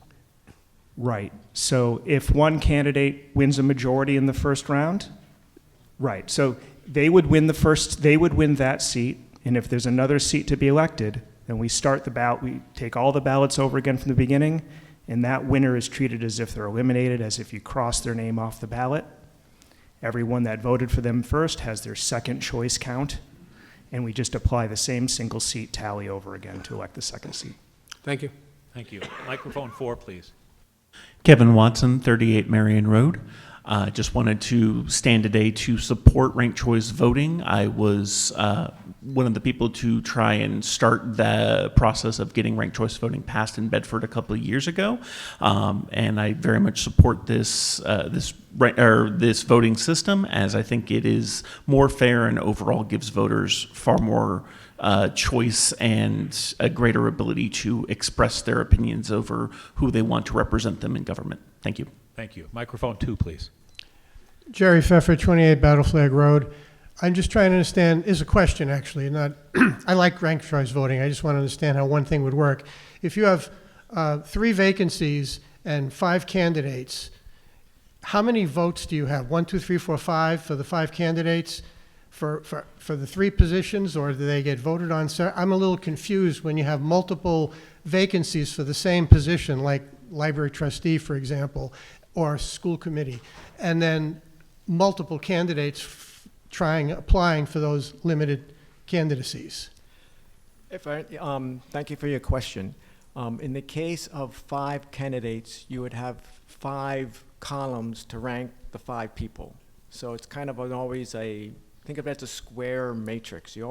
So if there's, no matter how many seats you have, so if you have 1 open seat or 2 or 3, if you have 5 candidates, you rank the 5 candidates. And then as Greg was saying, if there's 1 open seat, that gets filled with RCV.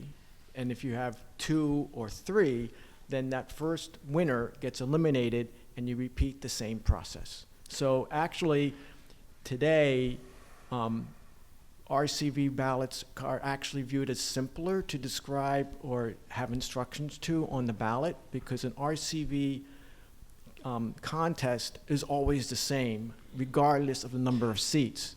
In plurality, you're going to see this verbiage that says circle 2 or circle 3 or circle 1, and that's a direction to the voter that has to follow. So there's a little bit of simplicity that's gained because the ballot question looks the same regardless of the number of open seats. May I have a follow-up? Yes, please. The follow-up question is, again, using my example, 3 positions, 5 candidates. The way it would work is you'd first eliminate the lowest candidate, and then the second round you'd eliminate the second lowest candidate, and as soon as the number of candidates equals the number of vacancies, everybody gets elected that's remaining. Not quite. You would eliminate 1, 2, and 3 until one person wins. The first person wins. They'd be eliminated, and then you do the whole thing again, as Greg just described. Okay, and that's all done in the software? Yes. Thank you. Thank you. Microphone 4, please. Laura Goldenberg, 435 Concord Road. I'm speaking for the League of Women Voters of Bedford again. We support the adoption of ranked choice voting for Bedford town elections. As you've heard, the system is easy, even if it can't be described easily. It's easy when you go to the polls to use. Town voting systems are or can be easily programmed to support this system. It is an electoral method that provides the broadest voter representation possible and is expressive of voter choices. But why in Bedford? We don't have very many races where there are 3 or more candidates running for the same office. Places that have adopted ranked choice voting have found that the system encourages additional candidates who might not have been willing to take on the incumbents. Let's support that possible outcome by adopting ranked choice voting in Bedford. Thank you. Microphone 3, please. Hi, I'm Scott Council, 29 Selfridge Road. First, with the moderator's permission, I'd like to read a statement on behalf of my wife, who couldn't come. Her name is Lorna Highland. She also lives at 29 Selfridge Road. And she states, I've been empowered to read my wife Lorna's statement in favor of ranked choice voting, so she is currently incapacitated. She states, I am in favor of ranked choice voting for many reasons. 2 important ones are, first, that every vote counts, and secondly, it helps politicians get a much more nuanced and complete picture of what their constituents actually want. Democracy is about the middle class. When you lose the middle class, you lose your democracy. When that happens, we will cease to be America, we will be something else. And I will add that I want everyone to keep in mind this is just a first step in the process to adapt ranked choice voting. This is simply to petition the legislature to give us permission to pursue this election format for our town. So we will have a chance to vote on it again and consider this again. And I would also ask people to consider that this step is one that our town is taking, but it's a step that also many other communities in our state and around the country are taking to build momentum to adopt this voting system on a broader basis. I am strongly convinced that this will lead to a more inclusive election process, encourage more candidates to run, eliminate the spoiler effect, and hopefully will encourage more participation and end the bitter partisanship that has consumed our politics. I have been involved in the efforts to foster ranked choice voting, and I've heard many people say, well, what's wrong with our current system? It's worked great. And I mean, if you look back, I don't know what you were doing on January 6th, but I don't think our current system was working so good anymore. We need a different approach to voting to kind of open up the process to more people, break the partisan gridlock, and make for an inclusive process. So I thank you very much. Thank you. Microphone 1, please. Hello, Jeff Cohen, 17 Olton Street. Question through the moderator for the petitioner. Does Bedford have a problem with plurality voting that RCV needs to fix? Like, do we have, among the people sitting at the dais, who there was elected that people didn't really like? Mr. Courier? I don't think you can answer the last intent, but just the first question, does Bedford have an issue with it, please? Yeah, most of the races in Bedford are for a single seat with 2 candidates. But the major problem is that the threat of vote splitting prevents people from running, whether it's your friend or an acquaintance.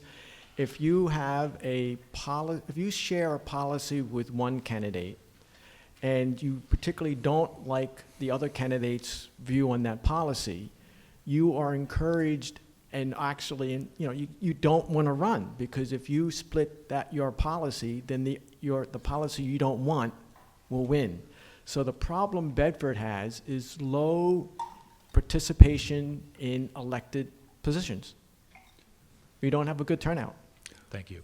Go ahead, Mr. Cohen. Well, I've seen other studies that say contrary. They say it doesn't. It actually dissuades people from running. So it's debatable. I just listening to the confusion people have trying to understand it. It's not, you can't hear me? I think, listening to how confusing it is for everyone here tonight to figure out, I think that'll be the case at the ballot. I think it can lead to, when you have a candidate wins who didn't get the most votes originally, I just don't think that's good. I'm going to be, I guess, the first tonight to say I oppose this and encourage others to vote no. Thank you. Microphone 2, please.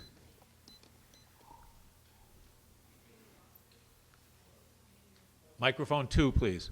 Turn it on. Thank you. No, it's still not working.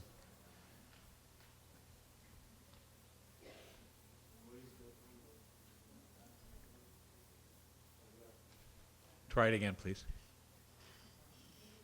No. Okay. All right, so we're going to have technical problems checking on that. If you'd like to either come down to the front or go to microphone 1, I'll recognize you next.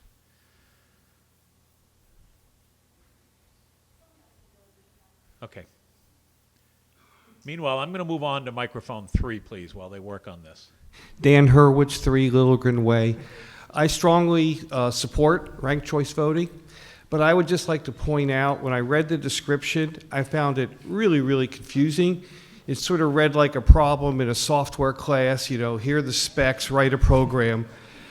And when this came up at the town the last time, I don't know when that was, 10 or 20 years ago, a friend of mine said she voted against it because she didn't understand it. And I think what has been said but needs to be really emphasized is that you don't have to rank your choices.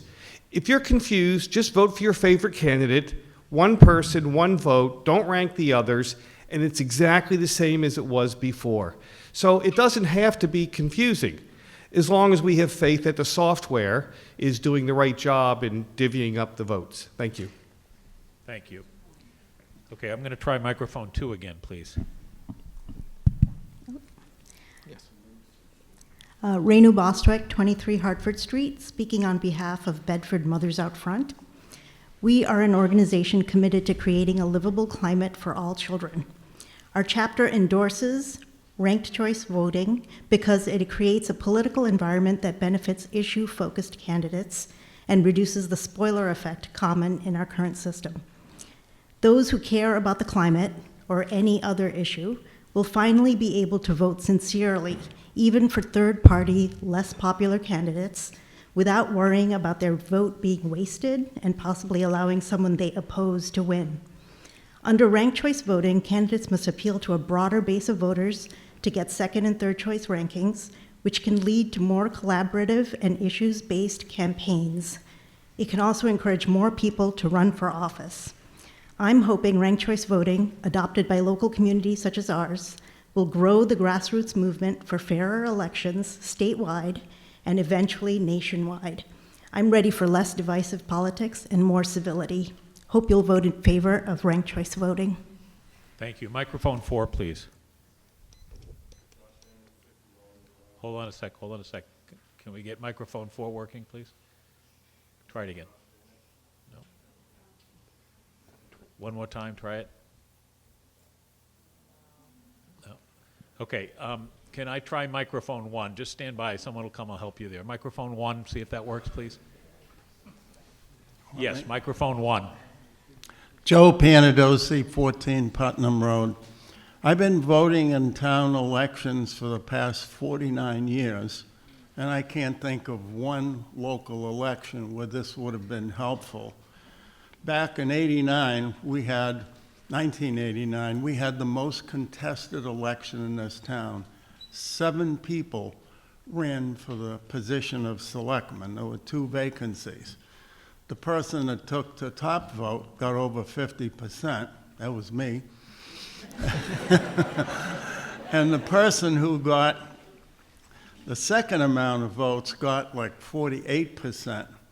And he won. That was Angelo Caleo, who was a good selectman.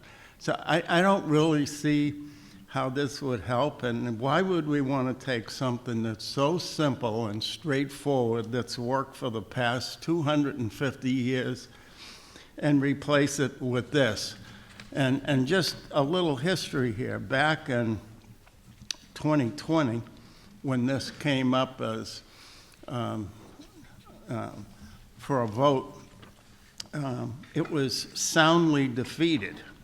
In fact, 1,877,000 people voted against this, and they did it for good reasons. And I encourage everybody to vote no. We don't need this in our town, and I think the system we have works fine. And when it comes to how do we get people to run, well, there's a lot of people in this room. Take an interest, serve on a committee, get involved. That's what a lot of us did.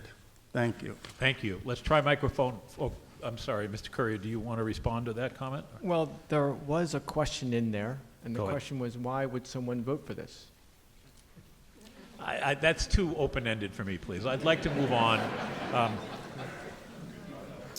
So microphone 4, please.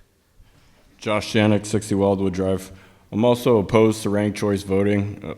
Similar to what the last speaker said, you know, if it's not fixed, there's no reason to, if it's not broken, there's no reason to fix it. I think that it just complicates the whole voting scenario. It's also led to less voter turnout in the states that have used it. I noticed that the exit surveys that were shared earlier on the screen, they excluded the surveys that where states that have used it have overturned it in the past, such as Virginia, North Carolina, and others. It's also subject to a lawsuit right now. I think another main issue with this system of voting is that it forces voters to cast votes for candidates that they do not wish to be in office, or they risk their vote being thrown out if it goes to later rounds of voting. So I think that's the main issue right there. Again, it's very hard to understand for a lot of people, and I think it will ultimately, lead to less voter turnout or have errors in votes from people that don't understand that they can lose a vote. Thank you. Thank you. Microphone 2, please.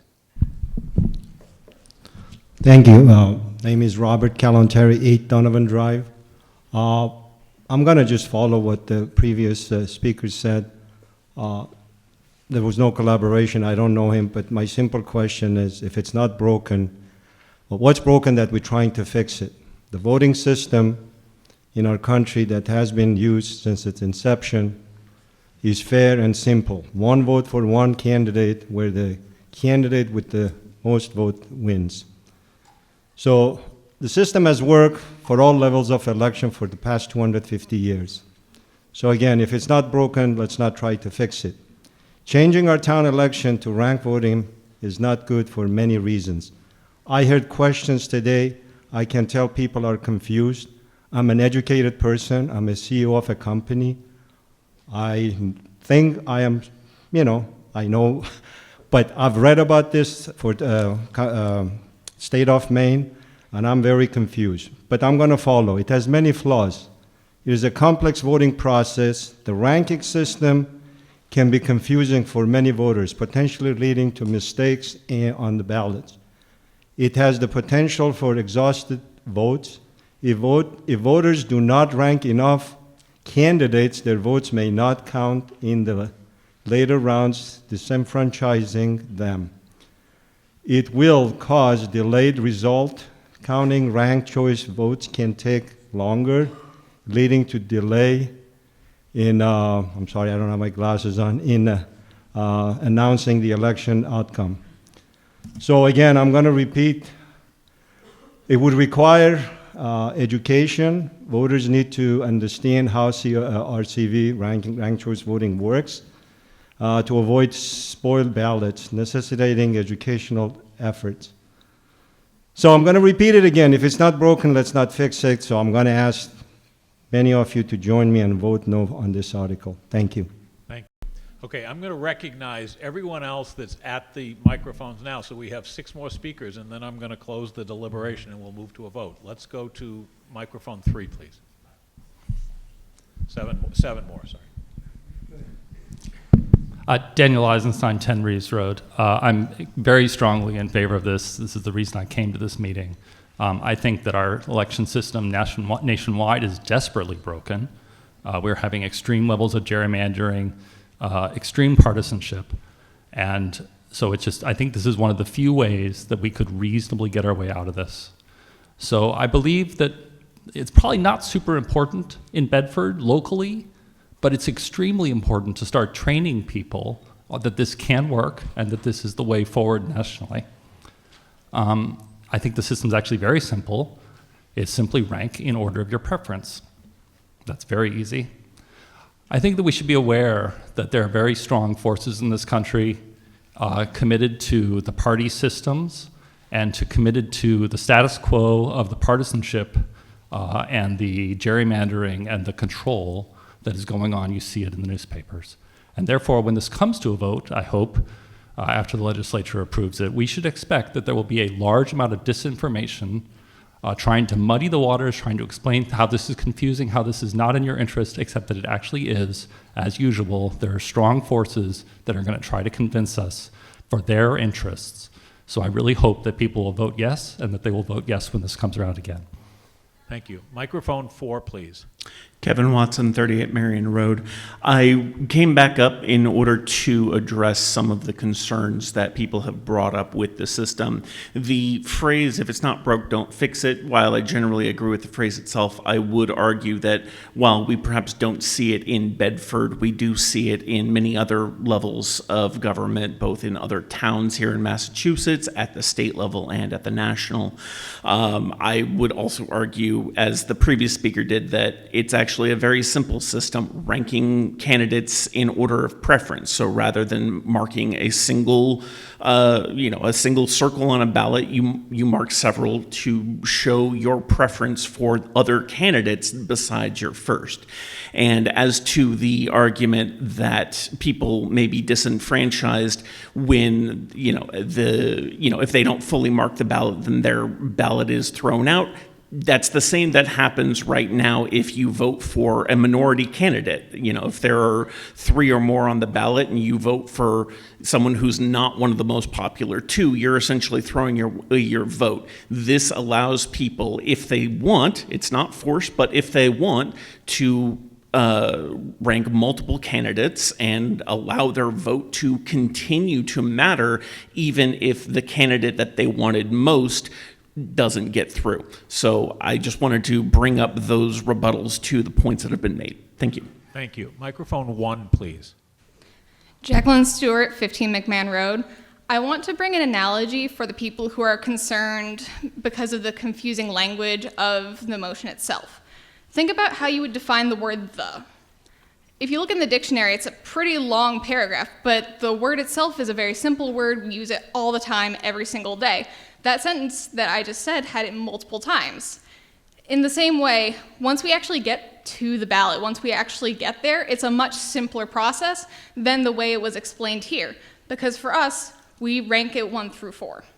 Versus they have to, in the motion, explain. We have a bunch of words we need to explain. We need to explain the process. But when you actually get there, it's fairly simple.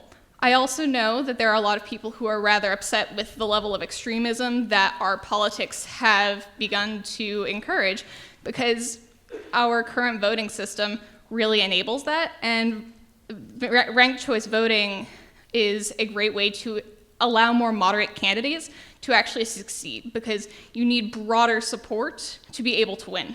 So I personally am voting in favor, and I hope you will too. Thank you. Thank you. Microphone 2, please. Mr. Moderator, Ron Yaniv, 87 Wilson Road. I have a comment and then a question at the end. So I don't have a strong opinion for or against ranked choice voting. I'm more concerned about how it's being introduced here in Bedford. We haven't had a contested election, local election, I should say, in several years. The last one was in 2021 and 2022 with 2 seats and 4 candidates. Bedford doesn't really have a partisan problem that RCV would fix. It seems plausible to me that this is part of a broader movement to get Massachusetts towns to adopt RCV, with a longer-term goal of moving it into state and eventually federal elections, possibly with a constitutional amendment. That might be fine, but we should be transparent about what's really driving this. When people bring new ideas to Bedford, I'd like them to do so because it benefits Bedford, not because they see our town as a vehicle for a broader political effort. We all have limited time and attention, and we should focus it on solving Bedford's actual challenges, not importing solutions to problems we don't have. And I want to conclude with a question to the petitioner. You seem very knowledgeable in RCV, so I will ask you this. Every system has pros and cons. Can you educate us on the cons of RCV, please? Thank you. That's a great question. I think the cons is there's a lot of disinformation out there. One of the, for example, in 2020, Article 2 placed ranked choice voting on the ballot. 55% of the voters in the state voted against it. But Middlesex County, 53% of the voters voted for it. In Bedford, of the 8,900 voters who voted in that election, 54% voted in favor of ranked choice voting at the state level. So I'm here because I believe a majority of the Bedford voters not only want it municipally, but want it at the state level. Just to mention, I don't think that answered my question actually, but thank you. Okay. Thank you. I'm going to move on to microphone 3, please. Chris Gittins, 8 Brooksby Road. Years ago, I lived in a city which had ranked choice voting. There'd be 20 candidates in the ballot for city council. I might have voted for 3 or 4, maybe went crazy once and voted for 5. That's about as many as I could keep track of. Worked out fine. In terms of local applicability, I I was elected to the planning board in 2021, so looking at the results of that election, there were 3 of us running for 1 seat.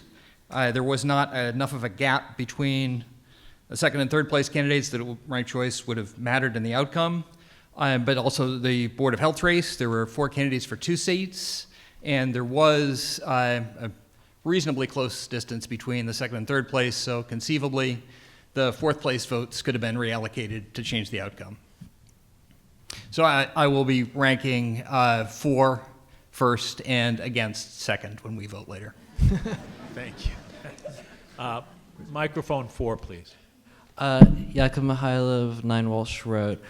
In regards to saying that it might not affect most municipal elections in ranked choice voting, that is, in Bedford, it is better to have a tool that we do not always use than to not have a tool when we need it. Thank you. Microphone 2, last speaker. Yeah, my name is Seth Cargiulo, 24 Hillside Avenue. People are saying if it's not broken, don't fix it. I was a paid political consultant for 14 years. I traveled all over the country getting paid by corporations to get involved in municipal and local elections. Now I have a different job and I just do political stuff for fun. And I can tell you that every campaign, there's a person on that campaign whose job it is to make sure their candidate wins. And all they care about is winning. And they will use any tool at their disposal to get that win. And that includes forcing you into vote split positions. There's a whole bunch of us out there. Some of us are hobbyists. Some of us are still paid. The system is broken, and we use polarization, and we use tools like fear, uncertainty, and doubt to get you to vote for our candidate. Ranked choice voting is the solution to that. If you don't like polarization, if you want to have new ideas, if you want to have if you want to have elections where there are choices, you need to build systems to allow that to happen and encourage that to happen. Justice Brandeis, back in the 20s, described the states as the laboratories of democracy. Well, we're not a state, we're a town, but we are a laboratory of democracy. We can complain all we want on social media. We can, complain at Thanksgiving dinner. The only way things change is if we make them change. If you want to have positive change, you have to embrace change. This is a positive change, and as a person who was paid for a living to meddle in the affairs of others, I can tell you this is actually probably the best tool against that kind of behavior, and will actually encourage good patterns and good behaviors in our elections. So I will be voting yes for ranked choice voting, and I encourage you to as well. Thank you for your time. Thank you. We're going to move to a vote, but I'm just going to wait for the speaker to get back to his seat, and we're going to go right to a vote. So this is Article 5, ranked choice voting. It's a recommendation for the select board to go before the general court. It requires a simple majority vote. All those in favor, please raise your cards. Thank you. All those opposed? Thank you. I declare the motion passed by a majority vote. Okay, we're moving on to Article 6, townwide ban on the use of second-generation anticoagulant rodenticides. Mr. Mortensen and/or Mr. Thomas. I think Mr. Mortensen will make the motion, and then Mr. Thomas will make the presentation. I move that the town authorize. Let's move right along, please. We're time constrained here. I move that the town authorize the select board to petition the general court for special legislation pursuant to the Home Rule Amendment of the Massachusetts Constitution, substantially in the form printed in Article 5 of the warrant. Could you say Article 6 maybe, or did you say Article 5? Did you? It should be, could you just correct your motion to be Article 6 in the warrant? You said Article 5. Okay. I beg your pardon. Thank you. Article 6 of the warrant. So the motion has been verbally adjusted. Is there a second? Second. Okay, motion's been made and seconded.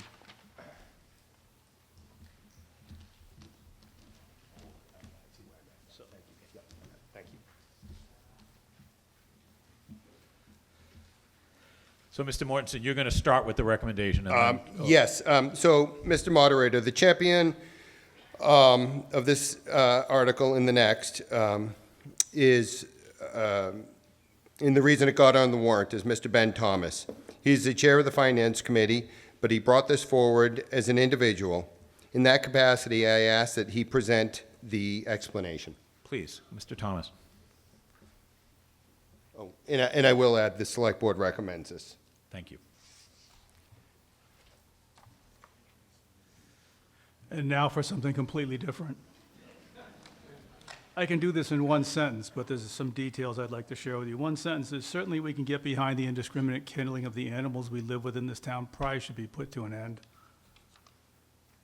Article 6 and 7 are roughly the same. It's just the scoping. Article 6 is about town-wide, so we have to ask the state for permission to modify our own rules. You've heard about home rule a few times tonight. This would become home rule. It would apply to all property in the town.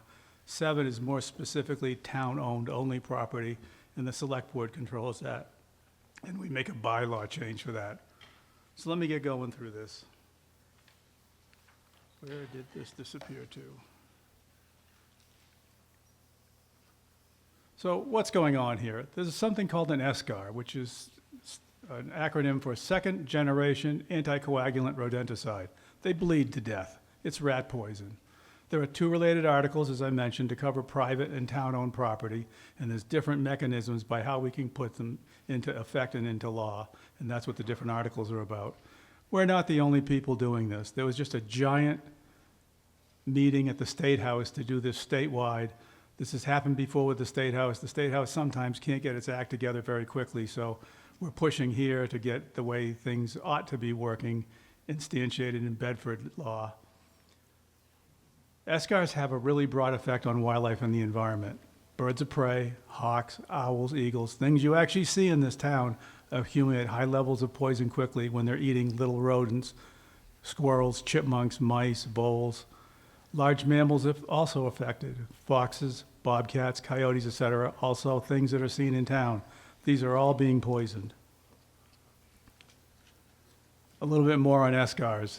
Rodents eat the bait and they're poisoned. It's really simple. Just like today with SGA, with the first generation stuff, second generation stuff is just much better at it.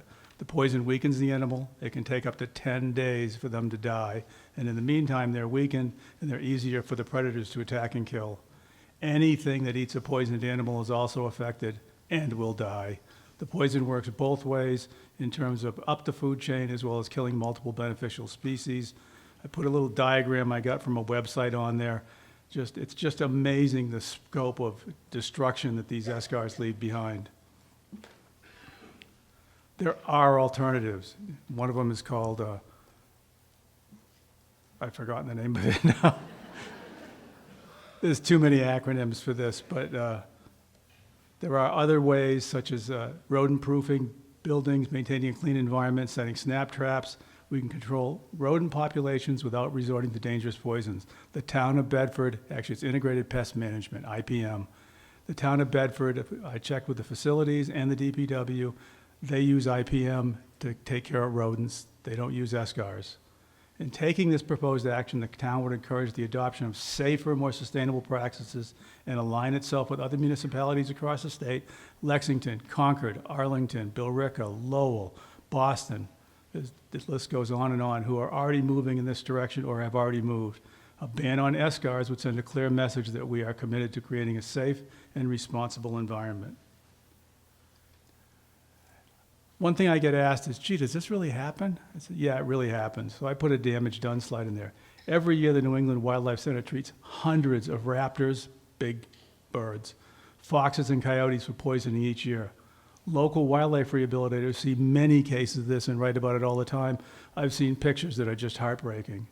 MSPCA Angel Hospital treats about 50 cases per year of cats, dogs, and pets. It's not just limited to wild animals. It's anything that consumes a poisoned animal. In the spring of 2023, an adult bald eagle in Arlington died from the poison. This was almost a pet in that community. They named it MK, and people were really upset when it died.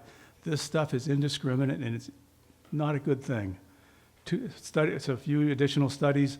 2011 Tough Wildlife Clinic found 86% of 161 birds of prey were poisoned. 2012 to 2016, Tufts again tested 4 particular species and found a 96% rate of poisoning. 2020, 100% of 43 red-tailed hawks were found poisoned, and more. This stuff is really profligate. It spreads everywhere. So, Article 6 is an SCAR ban for all properties in the town of Bedford. So this article would authorize the Select Board to petition the state legislature for special legislation, AKA home rule, which you've heard about many times tonight, authorizing the town to prohibit or restrict the use or application of SCARs on both public and private property. Notice prohibit or restrict. We are not locked into one position. There's leeway in what we will do and how we can do it. It also gives an exemption. The Board of Health, who's the appropriate authority here, to override such a ban to appropriately remediate a public health condition.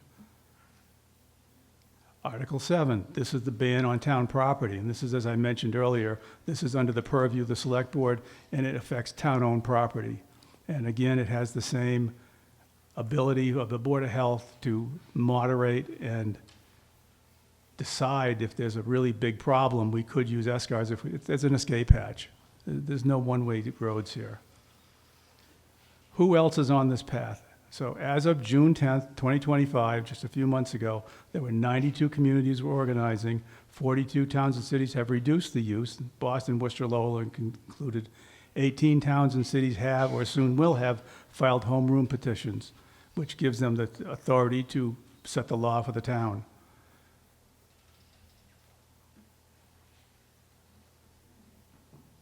So that's the presentation for both 6 and 7. Now, I believe the moderator is going to want us to focus on 6. Am I correct? Yeah, and could you just give the Finance Committee recommendation while you're up there? Finance Committee recommends your approval of this. Okay, so before I open up debate, as you can see, both 6 and 7 really have identical topics. It's just scope of application, and the presentation has covered both of them. So as you speak, you're entitled to speak to both 6 or 7, and what I would ask for is that if we're making your comments now, let's not make the same comments when we get to Article 7 later on. So I'm going to recognize microphone 2, please. Hi, Ben Bennett, 28 Rand Place. We were building a house. We owned another house at the time, and then we were building a different house. And in the course of that construction, we did some site clearing, and we discovered a nice, beautiful fox den. So we left alone, and I set up a wildlife camera, and it was amazing to watch the mother and the father raise the kits. They were like dogs. They played. It was amazing. Shortly after we moved into the house, they had moved out to a different nest, or different burrow, I'm guessing. But we found out that both parents had actually died from presumably poison because there were no other indications on the bodies. And I can absolutely understand why, because watching the wildlife camera, you would see them continually carrying in rodents into the den to feed the young. I mean, foxes really only eat rodents. They don't bother anything larger. And they're very secretive. None of the neighbors had realized they were there until we told them about the wildlife camera. But seeing them play, they were absolutely gorgeous creatures. And knowing that they unfortunately died due to pesticides, it was heartbreaking. I strongly support this. Thank you. Microphone 3, please. Yes, my name is Steve Whiteman. I live at 3 Nelson Circle here in Bedford. So I'm going to tell you a brief story about my personal experience with this rat poison. And that goes back to the 1960s when my neighbor, who was also my uncle, had a German Shepherd, a male German Shepherd whom he cherished. Next to where he lived was a dump, a landfill, and the city would put rat poison all over that landfill. And one day his dog got out and went for the landfill and ingested rat poison. And the dog was cherished by my uncle, and he was heartbroken to find him dead. But the important thing to consider here is rat poison is like having a serial killer in your community.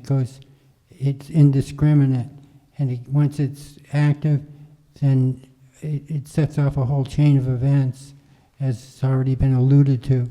And I have had the experience of having a hawk being poisoned by rat poison because the hawk ate a animal that ate rat poison, so it just hops from one species to another, and so it's insidious. So the Massachusetts Audubon Society, whom I've worked with for the past year, recommends a ban on these rodenticides. And if you've ever seen an animal die of this poison, they bleed out, they hemorrhage out, internal hemorrhaging, they hemorrhage through orifices.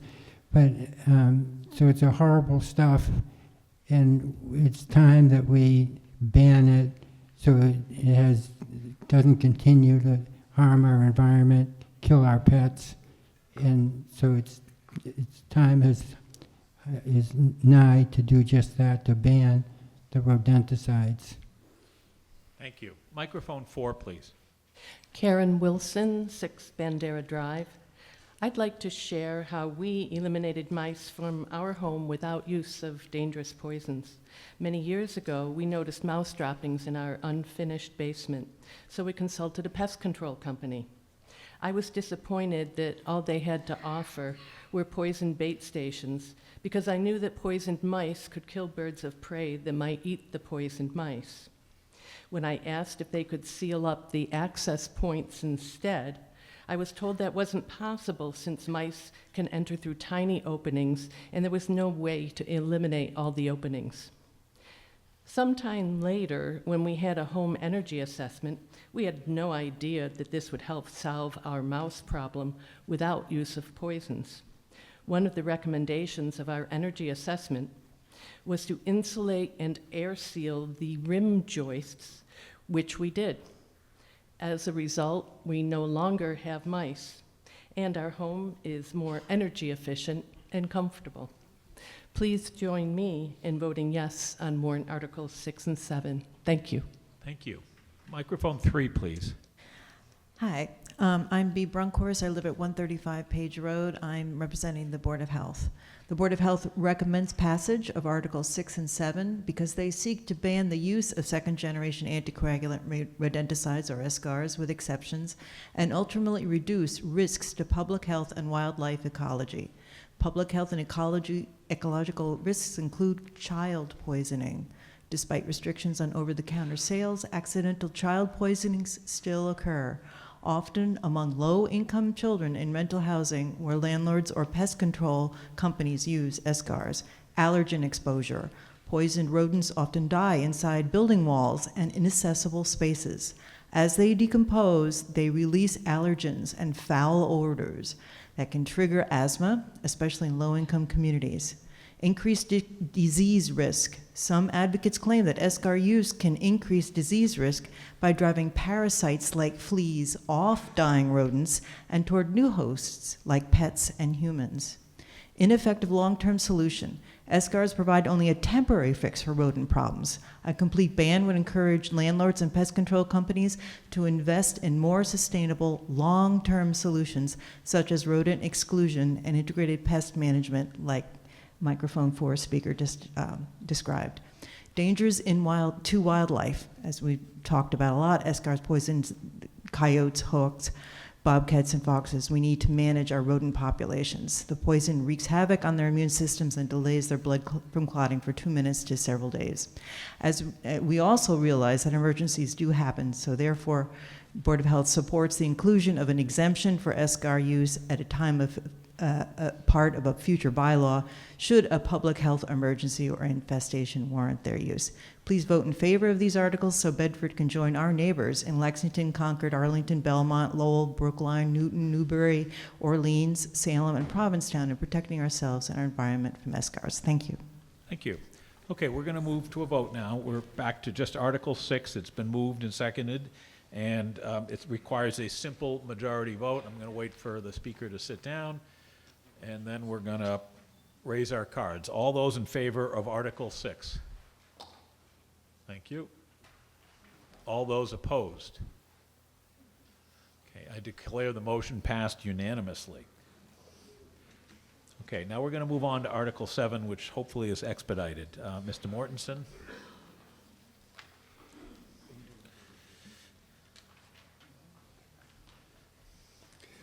Paul Mortensen, 4 Wellington Way for the Select Board. I move that the town amend the town's general bylaws as set forth in Article 7 of the warrant, lest the phrase "or pass any vote or take any action relative thereto." And I'll just read Is there the a second? Is there a second? Second. Someone Second. want a second? Okay. This article would ban the use of second-generation anticoagulant rodenticides, eschars, on public property. If passed, this change may take effect sooner than Article 6, which proposes a ban on both public and private property, but requires legislative approval. And the Select Board recommends approval. Okay, Finance Committee, please. Ben Thomas, Appletree Lane for the Finance Committee. The Finance Committee recommends approval of Article 7. Okay, I can't imagine there is any, but if anyone needed to speak to the uniqueness of Article 7 versus Article 6, now would be the time. Okay, seeing no one approach the microphones, we're going to move on to a vote. This requires a simple majority vote. All those in favor, please raise your cards. Thank you. All those opposed? I declare Article 7 passed unanimously. Okay. Article 8, solar photovoltaic PV at Davis School roof and Department of Public Works. Mr. Parker. Terrence Parker, 98 South Road, for the Select Board.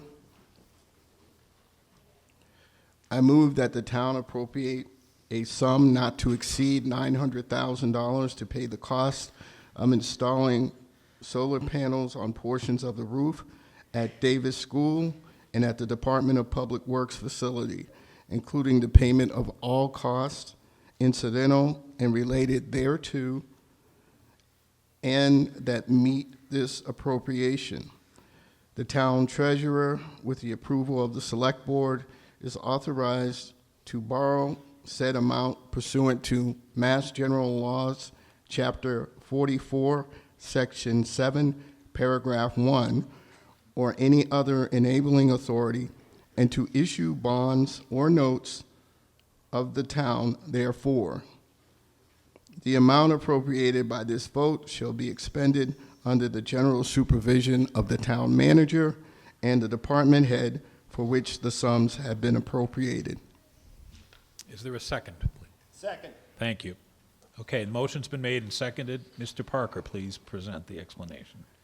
This article proposes to fund the purchase and installation of solar panels of the roofs on Davis School and the Department of Public Works. It's estimated that the cost of the DPW roof is approximately $585,411, and the estimated cost of the Davis School is approximately $192,339. Over the useful life of the solar panels, the DPW project is expected to save $1,071,128, and the Davis School project is expected to save $181,849.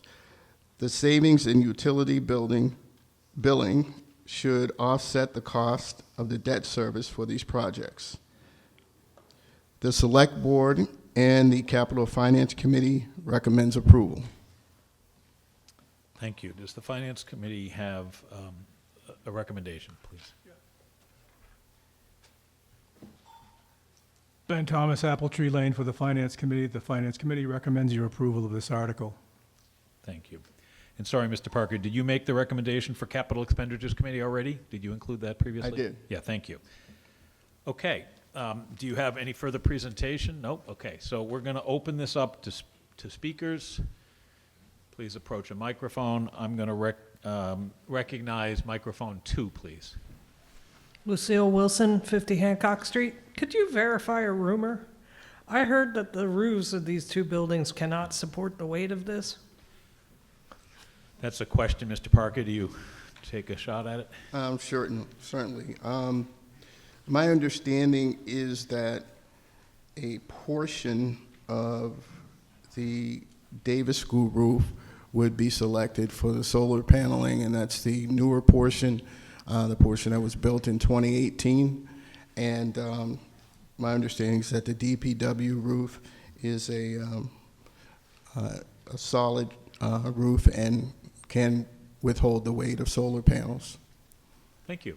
Microphone 3, please. My name is Sue Swanson. I live at 45 Shawshene Road. I am speaking this evening on behalf of Mothers Out Front Bedford. It's an organization of mothers and others advocating for a livable climate for all children. We applaud and support adding rooftop solar panels to the Davis School and the DPW building.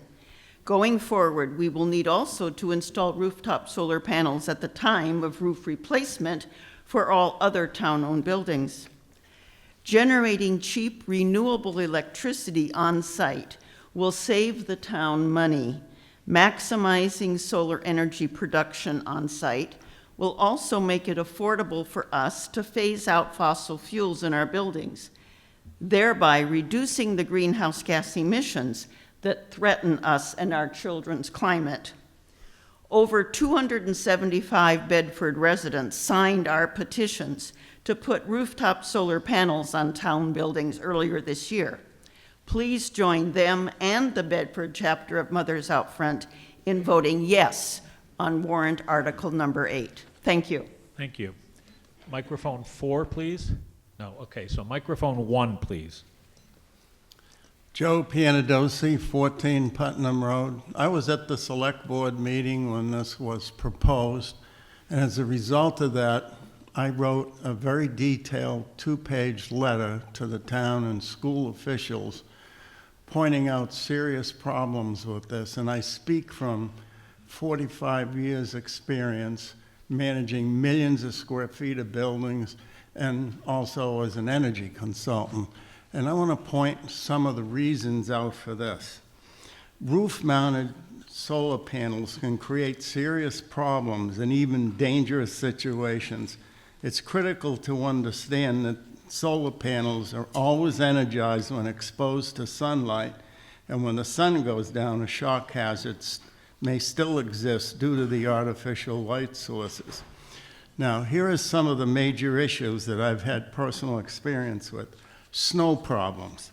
In recent years, I've seen heavy, wet snow accumulations along with drifted snow that cause ceilings to sag, threatening the structural load capacity of some buildings which had to be closed due to potential roof collapse.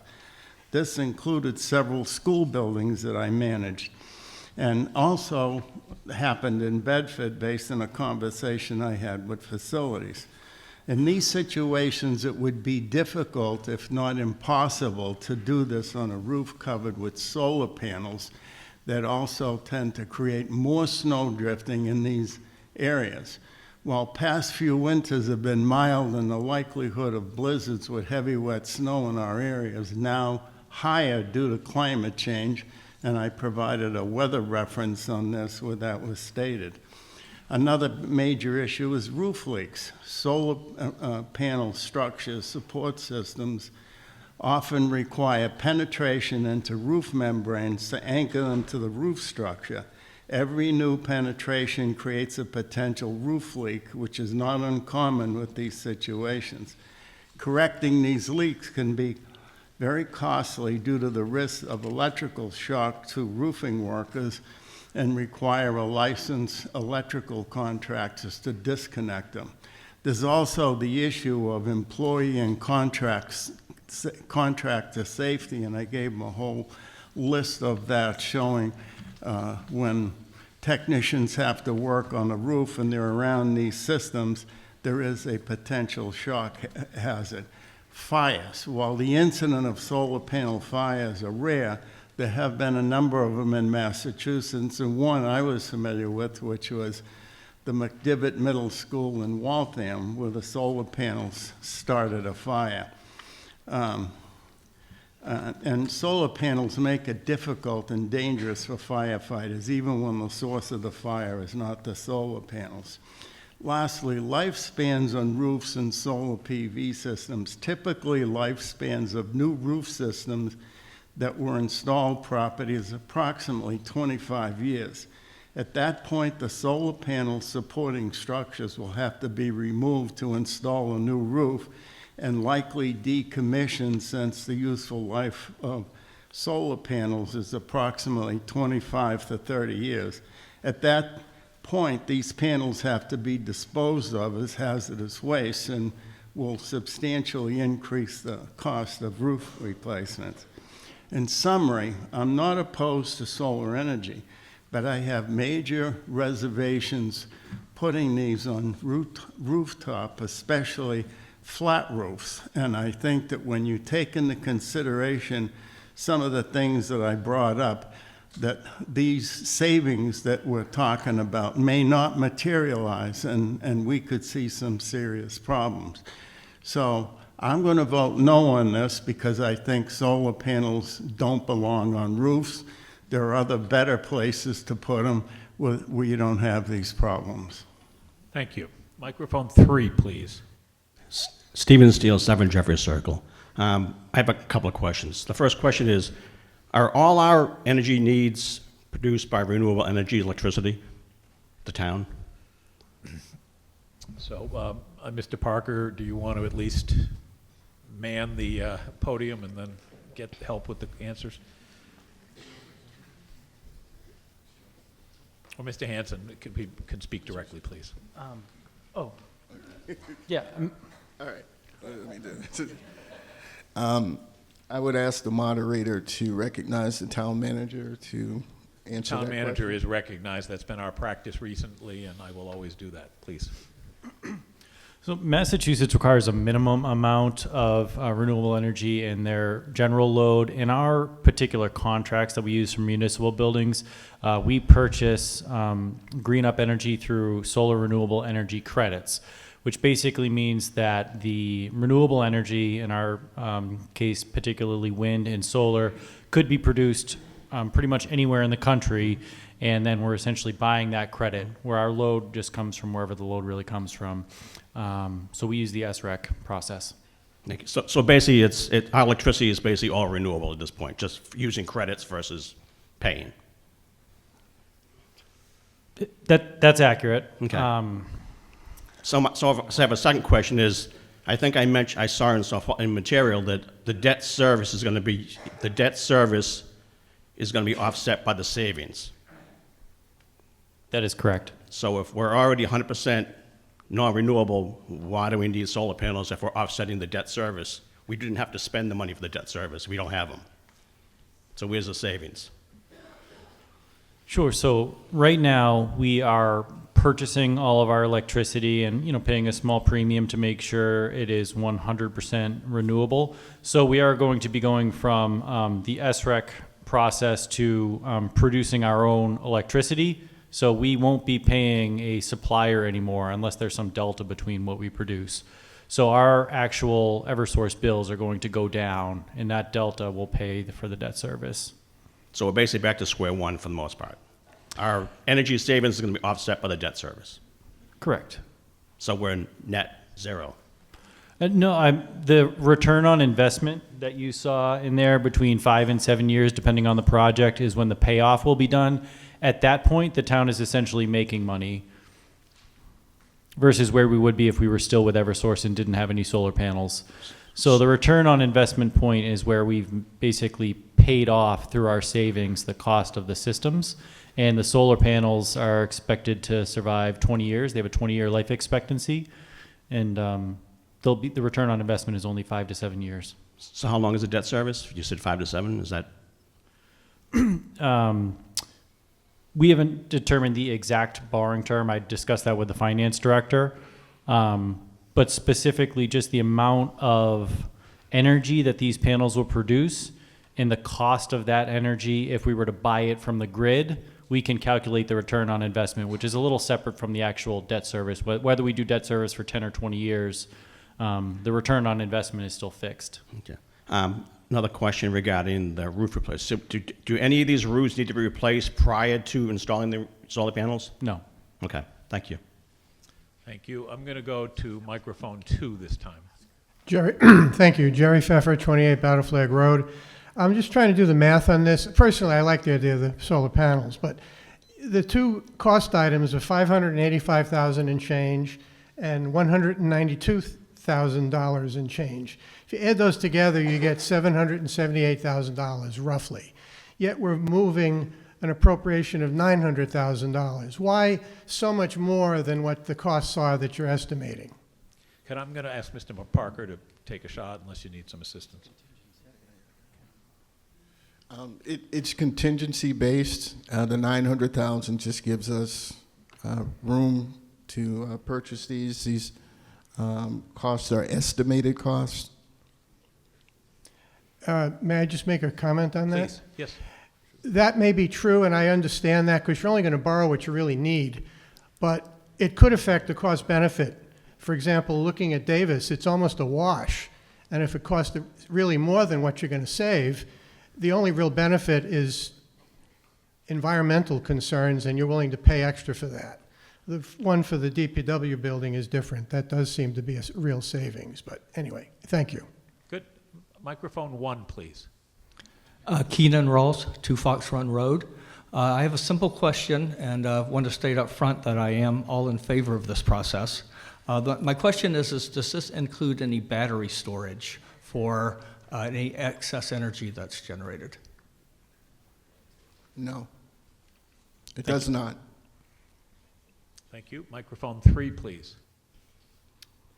My name is Steve Whiteman, 3 Nelson Circle, and I just want to share my experience with solar panels, which I've had on my first and second home for over 30 years.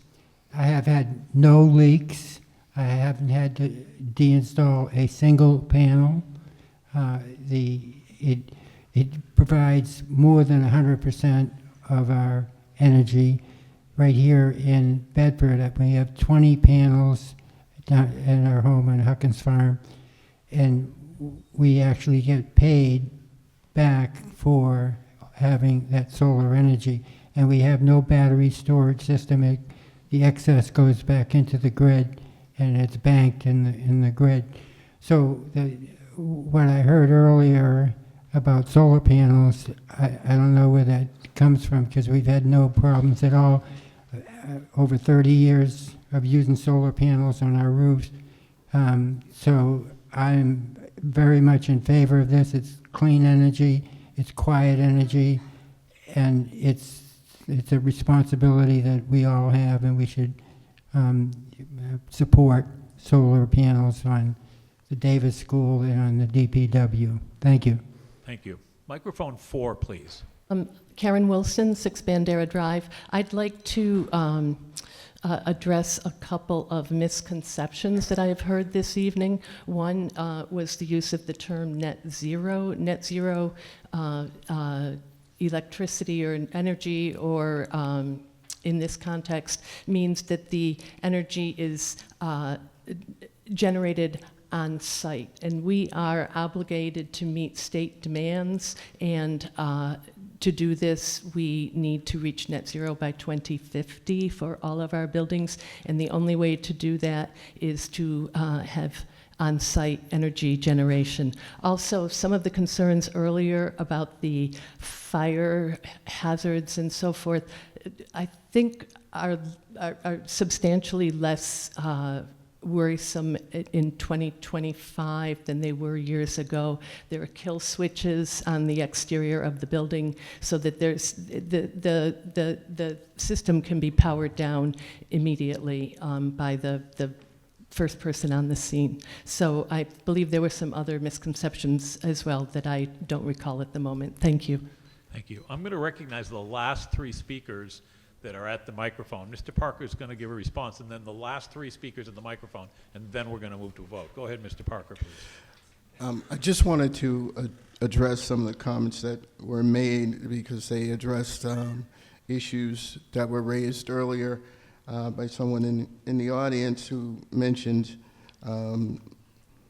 fire hazards and snow, and I wanted to let that person know that the select board did receive those comments, and I'm told by the staff that they were reviewed with the facilities director, as well as the fire chief, and taken into consideration, and that those issues are issues that aren't, this project isn't unique. They're issues that may arise with any solar panel. And so I just want to make sure that it was known that we did take those into account, and there's no issue that the facilities director or the fire chief can see at this point. Thank you. Microphone 2, please. Hi, Ben Bennett, 28 Rand Place. Mr. Moderator, I'm rising to speak to clarify, I think, what may be based on old data about solar panels. The concern that they electrocute line workers is no longer current. They used to be, you used to put a single solar panel and then connect a whole string of them up to generate enough power. That was the old way of doing it, and those did actually have high voltage on the roofs. All modern solar panels allowed by Massachusetts have an individual microinverter underneath each one. In order for that microinverter to actually generate power from the little amount of power a single panel generates, it needs to be fed power from the grid so it can synchronize the voltage and the waveforms. So when there's a power outage, it is unable to function and it shuts down, so it no longer produces power to put on the grid. And if someone touches the contacts on the back of a single panel, there's not enough voltage on it to do any real damage.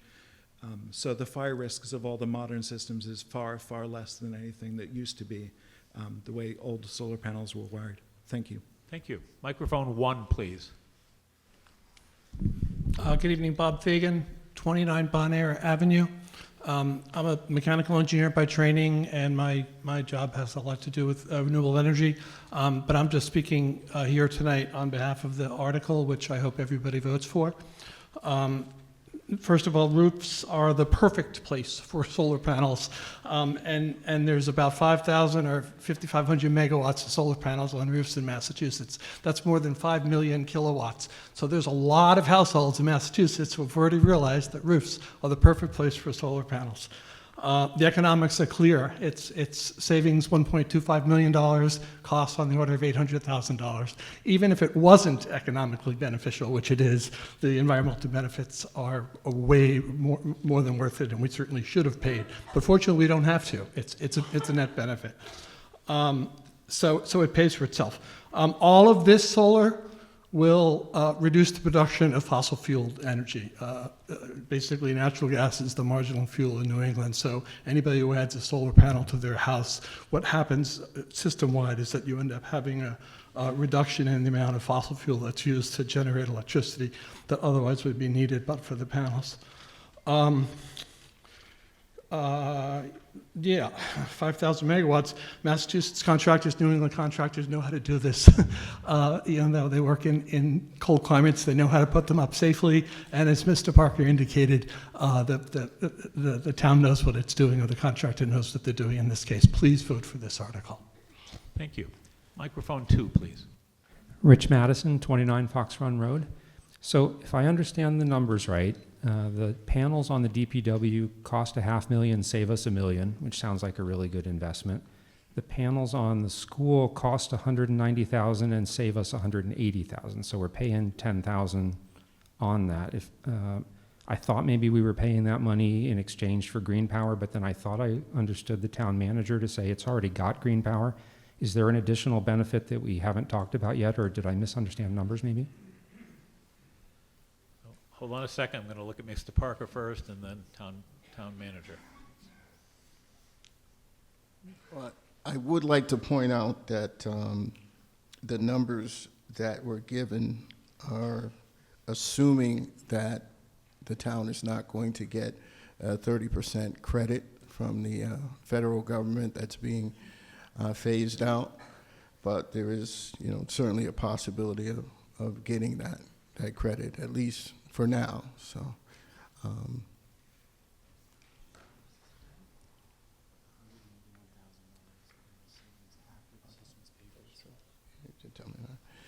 and the town manager just pointed out that the $181,000 is savings after the system was paid for. So okay. It's after. So effectively, $1.5 million savings on the one building and the 180 plus 190 on the other? Yes. Cool, thank you. Okay, we're going to move to a vote here on Article 8. This is bonding, so it requires a 2/3 majority vote. I'm just going to wait for the last speaker to take a seat.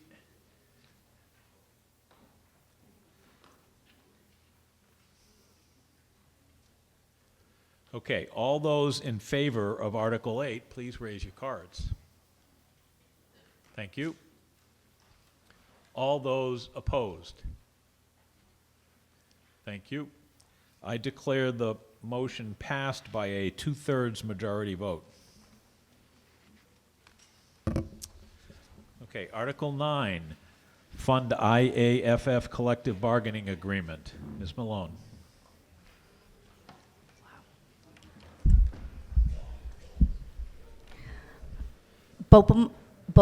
Should I wait? Yeah, so if you're exiting, please do so quietly. We're time constrained, so we're going to move right ahead, and we want to make sure that the speaker can be heard.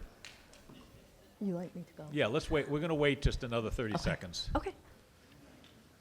Please exit quickly and quietly.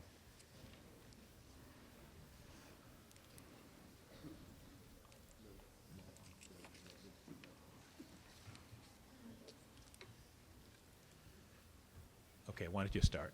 Great, thank you. Bopa Malone, 195 Carlisle Road for the Select Board. I move that the town appropriate from Department 122 Select Board Reserve line item in the budget, which has already been raised and appropriated at the March 2025 annual town meeting, $123,212 to fund the collective bargaining agreement between the town of Bedford and the IAFF Local 2310 for firefighters who are members of this collective bargaining unit. Second. Motion's been made and seconded. Go ahead, Ms. Malone. This article would authorize funds required to compensate members of the Bedford Firefighters Union for services rendered during fiscal year 2026 as a result of a collective bargaining agreement. The Select Board recommends approval of Article 9. Thank you. Does the Finance Committee have a recommendation, please? And Thomas, Appletree Lane for the Finance Committee. The Finance Committee recommends your approval of this article. Thank you. Does anyone wish to be heard on this article? Okay, seeing no one approaching the microphones, we're going to move right to a vote. This requires a simple majority vote. All those in favor, please raise your cards. Thank you. All those opposed? I declare the motion passed unanimously. Thank you. Okay. Okay. I'm going to give a little, you can prepare yourself, but I'm going to give a little advance explanation here. The next 4 articles are going to be moved in a way that allows them to be separated and considered by section or sub-article, similar to how we do sometimes with financing budget articles. So you need to pay attention. When the motion is made, you're going to have an opportunity to yell out, "Hold," if that section is something you would like to separately discuss and vote. All the subcomponents that are not held, we will then generally discuss them very quickly and vote them all at one point, and then we'll go back to each held section and take and remove the section and revote it one at a time. The first 2 articles are charter articles. They require 2/3 votes. The following 2 articles are general bylaws. They only require simple majorities, but those may not be amended. It's also anticipated that in one of the later articles that not necessarily the entire scope of what was printed in the warrant article will be moved. So you want to listen carefully. If a portion in the warrant article is not moved, then it's not on the table for consideration. So we're going to go ahead and ask Mr. Morton to make this fairly complicated motion. There are some other interrelationships that hopefully we won't have to get into. Go ahead. Yes. Correct. Yeah. Just the section numbers, but read them slowly enough that we can hear from them. So everyone understands that when he reads the section numbers, we're on the charter now, and you'll have to refer to each section in the charter and make yellow hold if that's what you would want. Go ahead, Mr. Moore. Okay, Paul Mortensen for the Select Board, 4 Wellington Way. I move that the town amend the town's charter as printed in the warrant for all sections called over by the moderator for which no hold is called, less the phrase, or pass any vote or take any action relative thereto. Okay. Section 2-2. Section 2-8. Section 2-10. Section 2-11. Section 2-12. Section 3-3. Section 3-5. Section 5-1. Section 7-1. Section 8-2. Section 9-3. Okay, before I reiterate, is there a second to the motion as it's been read? Okay, so I'm just going to, I heard a hold on section 2-2, on section 3-3, on section 3-5, on section 5-1, on section 7-1, and on section 9-3. So those are going to be split and separately moved and voted on their own. The remaining ones, which are 2-8, 2-10, 2-11, 2-12, and 8-2, are now going to be voted. Please. Yes, so I'm going to add 2-8's also going to be held. Okay, and I'll just take this point to point out that there's some complicated rules about whether sections can be amended, and they're more liberal on the charter side, but some of these sections that you've asked to be held have identical mirrored language on the general bylaw side, which is not subject to amendment. So when we get to debate those ones, there might just be some nuance there. Please.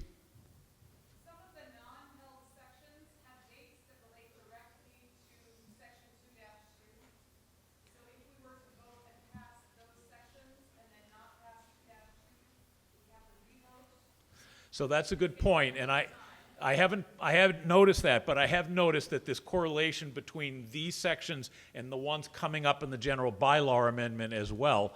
And I think our intention was we have a motion that's on the floor now, and unless someone would want to move to temporarily table the motion that's on the floor and revisit the held ones first, I'd entertain that motion. Otherwise, I would suggest that if we end up with a conflict, we'll just have to fix it later. So could you just step up at the microphone and give a motion?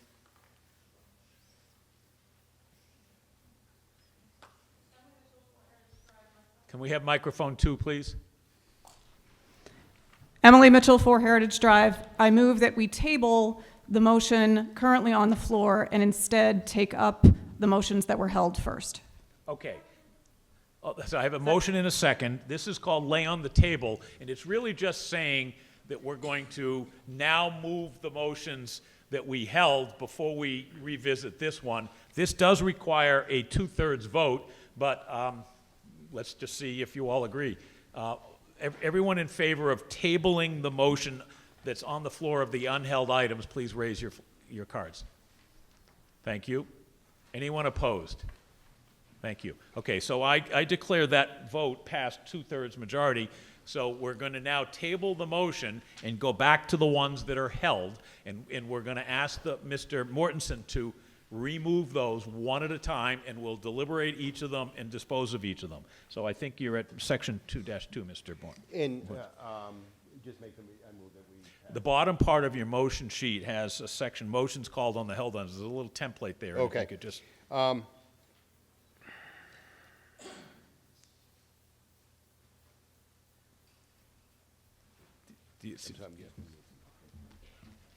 So for each one, you're just going to do this, and then Thank you, Mr. Moderator. I move that the town amend the town's charter, section 2-2 is printed in the warrant. Is there a second? Okay, so now we will open this up for, well, actually, did I get, I'm not sure I got recommendations. And the select board recommends all of the requested changes. Finance Committee, would you care to give a general recommendation so that we don't have to do it on each separate motion? Finance Committee recommends approval. Thank you. Okay, so we're talking about section 2-2. You'll have to have reference to your warrant article, and it's, I believe this is the one that changes the date of annual town meeting from the fourth Monday in March to the first Monday in May. Please, if someone would like to speak to this, microphone 1. Ross, Keenan Ross, 2 Fox Run Road. Mr. Moderator, first I would ask that if we're ever taking a non-capital warrant or article and splitting it so we vote separately on each one, please warn us in the printed warrant, because I was not prepared for this switch, being able to look at each section separately. Okay, feedback well accepted. Thank you. Thank you. But now on to 2-2. I think it takes a lot of gall for us to actually propose changing the date of town meeting, not at town meeting, at special town meeting. I think this is just wrong of us to think that this small group can make such a monumental decision. We have town meeting coming up. We know when it is. We have a much higher turnout for town meeting, and I think that's more appropriately where this kind of thing should be decided. I'm going to interpret that as a question. Mr. Mortensen, please Sure. respond. It could be at annual town meeting that we bring this.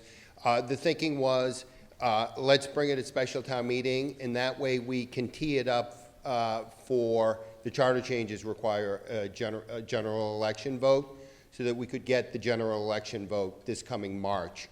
And then it would be effective not for annual town meeting in I don't think it would be effective for annual town meeting 2026. It would be the year thereafter. So the thought was, let's get the bus moving, and that we would have it timed with the general election, not have to do a special election just on the charter pieces. It kind of makes sense, but still doesn't make me happy. I'm certainly happy with any of the non-substantive changes, but I Sure. think substantive changes should go to town meeting, full town meeting. Thank you. Microphone 2, please. Mark Siegenthaler, 20 Anthony Road. I have a couple of concerns about this change of the town meeting date. I think I understand that it's intended to give some more time in advance of town meeting. I'm concerned that it gives less time after town meeting for projects that we would appropriate funds for in May that are supposed to start in July. All of a sudden, you've basically just shifted the burden. All of the organizational parts that may be happening before town meeting, now you've shortened the time for people to know that they in fact got an appropriation and then can go ahead and start making plans to do the project. So I don't really see how that's really gaining anything. My experience in the past is that whether it's February, March, April, May, there are always numbers that we don't know. There are always numbers that we're waiting for and wish we had prior to town meeting. Honestly, a certain amount of uncertainty when we're pulling all the budgets together, to me, leads to cautious approaches to how much money we're really asking the town to appropriate, how much money we're willing to spend on projects. And frankly, caution to me is probably a better thing than being able to try to say categorically in May what you still won't be able to say, because the state budget won't in fact be finished until, well, June or July, depending on how well the legislature goes. It was when you finally really even know exactly what the town assistance numbers are.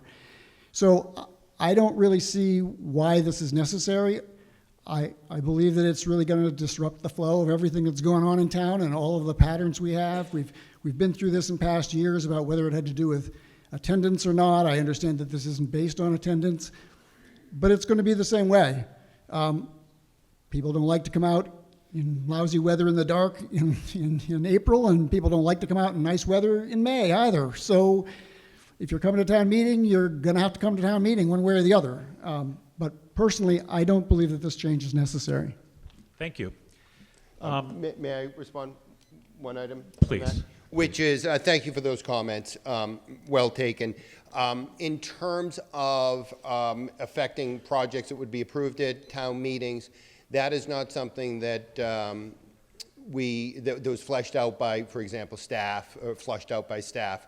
So my thinking would be that the pain involved, if any, with arguably being rushed with projects that just got approved is alleviated more by the better information. Thank you. Okay, microphone 3, please. Robin Steele, 7 Jeffrey Circle.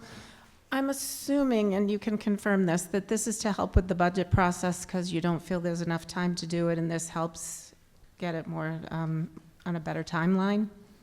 Is that the reasoning behind this? Essentially correct. We would be getting better numbers and thus presumably better budgeting.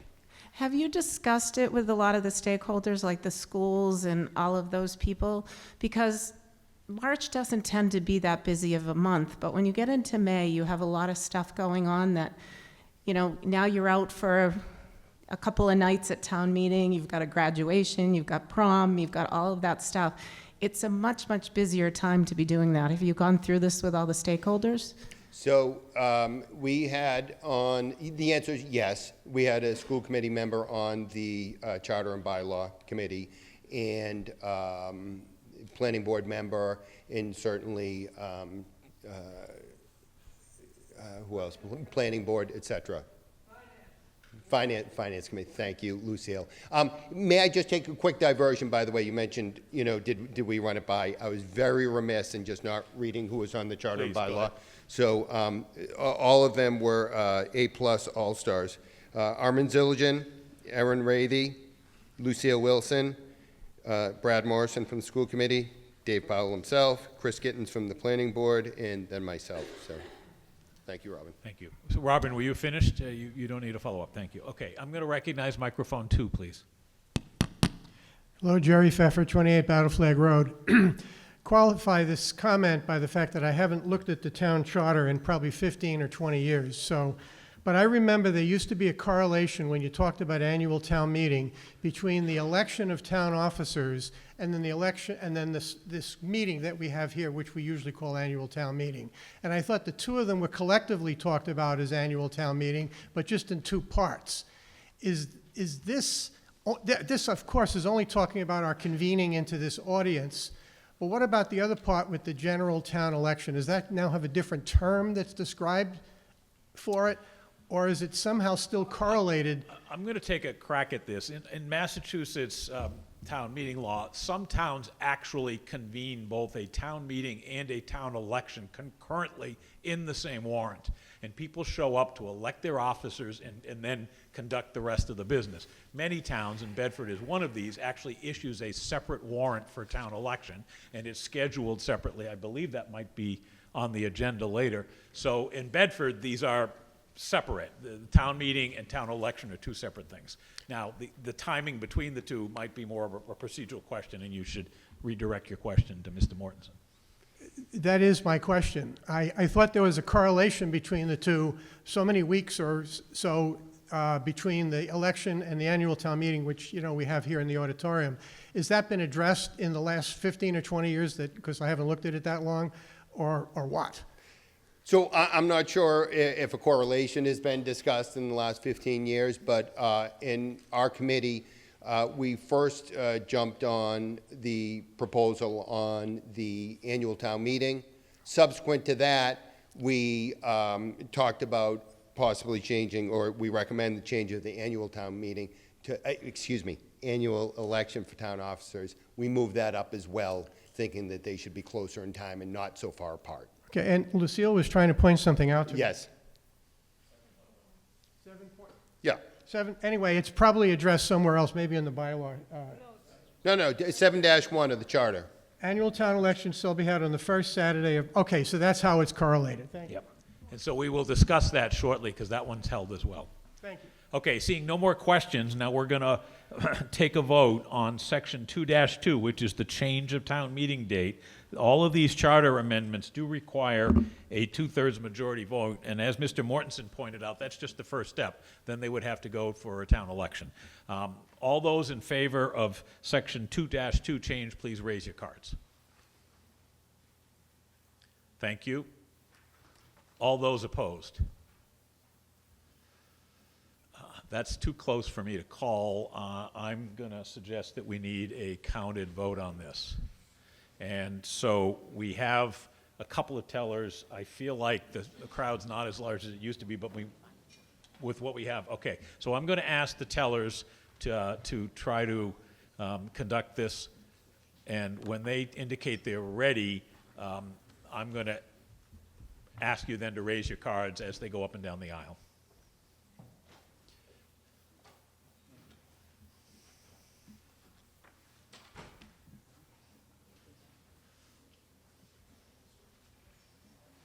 So if this doesn't pass, then that, when we get to the general bylaw one that does the same thing, we'll have to remove that for consideration, or I'm not really sure what the vote on that would be, but presumably if it doesn't pass here, the bylaw wouldn't pass either, but we can't, if this doesn't pass, then the bylaw that changed the date also can't even be moved probably, right? It would just create a conflict between our charter and our bylaws.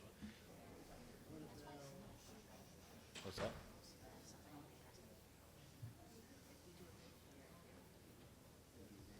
I just, we thought when we were doing this, just to put all the meaningful stuff in one article and all the clarification in another, but having all these big meaningful things in one big article is really tedious. It's just, I don't know how they did it 5 years ago.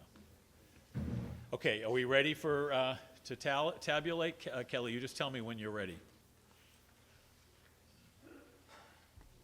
Are you ready? Okay, so all those in favor of the change in Section 2-2, please raise your cards and hold them up until I tell you you can take them down.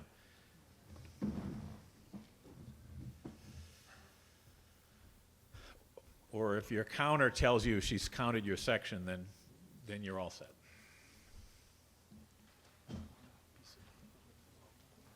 Yeah. I think she'll bring it up.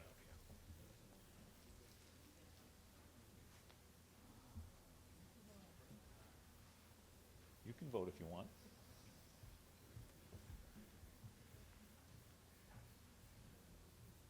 Okay, it looks like we have all the affirmative votes. We're going to let the tellers get back to their aisles. Okay, and now we're going to take the not in favor. All those not in favor of Section 2-2, please raise your cards.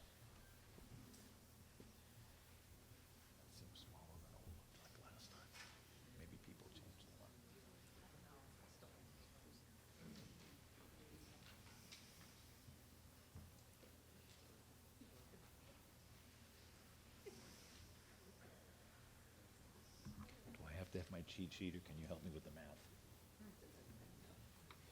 Somewhere Betsy gave me all the.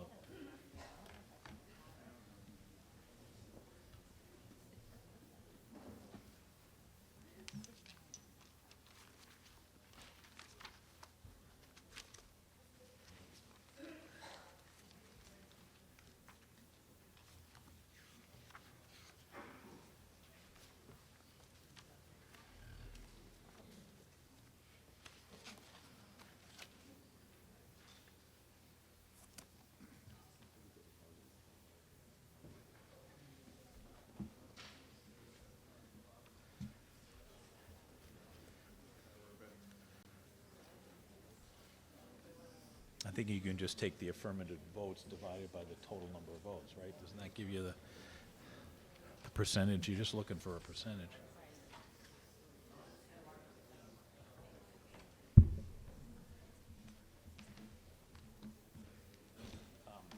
It's taking some time, but I think a lot of these, if this does not pass, then we have an issue with the general bylaw.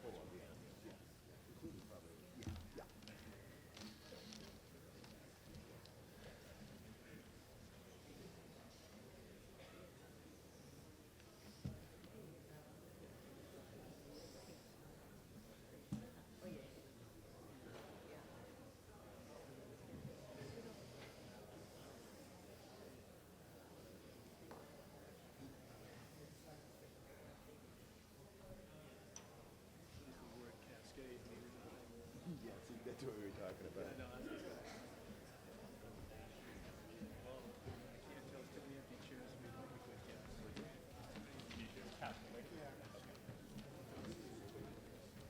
So do you have a total?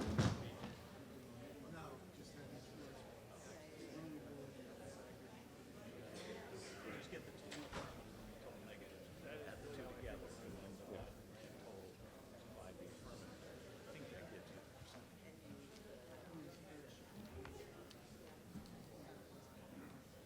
I'm waiting for a vote counting system that said you would do that.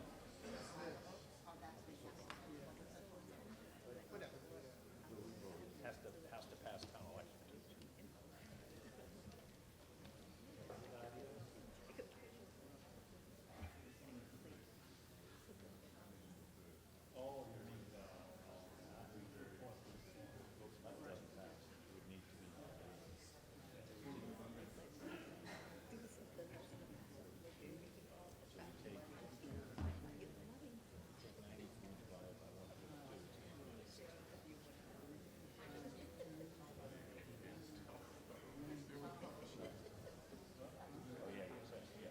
But you can also just take the 93 divided by 132, and that'll give you the 65.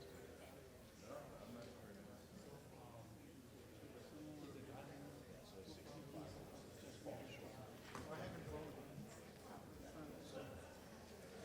Okay, I have the results here. We have a total of 93 in favor and 49 opposed, which is a 65% affirmative. The requirement was 66.67%. So Section 2.2 does not pass. Missed by a couple of votes. All right. Okay. So I declare that section failed. You want to hold on to that? Okay. All right, we're going to move on to Section 2-4. I'm sorry, 2-8, which was held. It's the elimination of the Petitioners Advisory Committee in its entirety from the charter. Who wished to speak to that one? Do I have Please. to make the motion again? Oh, I'm sorry, yeah. Yeah. So I move that the town amend the town's charter section 2-8 is printed in the warrant. Is there a second? Second. This motion's been made and seconded. Okay, who wishes to speak to this?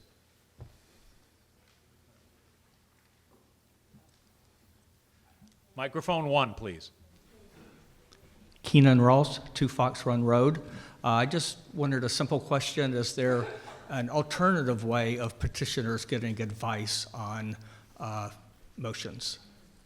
I'm going to answer this one myself because it's actually the responsibility of the town moderator to convene the Petitioners Advisory Committee. And one of the reasons why we're eliminating this section is for the last year and a half, I've been trying to find 3 willing and experienced volunteers and have been unable to fill the positions, okay? There are a few people who have indicated to me that they would be very happy to provide informal guidance, but not in an official capacity. When you're a member of an official committee, you have to be sworn in, and so the answer is yes, but it will be more reliant upon the town moderator to connect petitioners with individuals that could help them with their petition informally rather than a structured committee.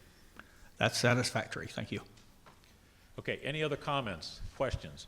Okay, we're going to move to a vote. It requires 2/3 majority. All those in favor of the amendment to section 2.8-8, which is striking it in its entirety. Thank you. All those opposed? Thank you.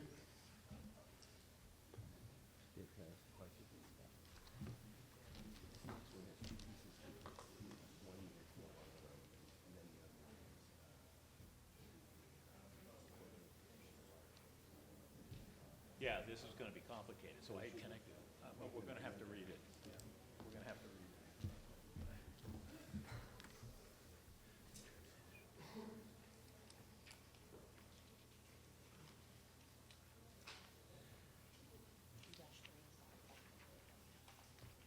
So, Mr. Mortensen, why don't you make the motion, and then we're going to have to discuss it, because some parts of this, that no vote on the first part of this is going to make many of these subsequent items not viable in some respect. And Right. we'll have to work Right. our way through this parliamentary-wise. Yeah. Sorry, I didn't game it for this. I move that the town amend the town's charter section 2-10. Oh, I'm sorry, we did do this wrong. So we're actually going to move to the held items first, and you and I are looking at the unheld items. So we're, Oh, I beg your pardon, you're right. yeah. Please, go ahead.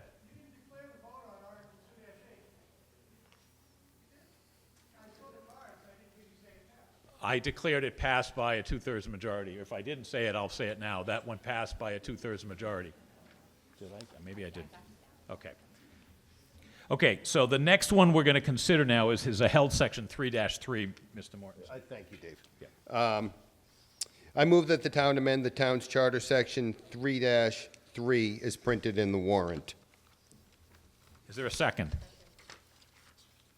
Okay, motion has been made and second. We're going to debate it. Who'd wish to be heard? Microphone 2, please.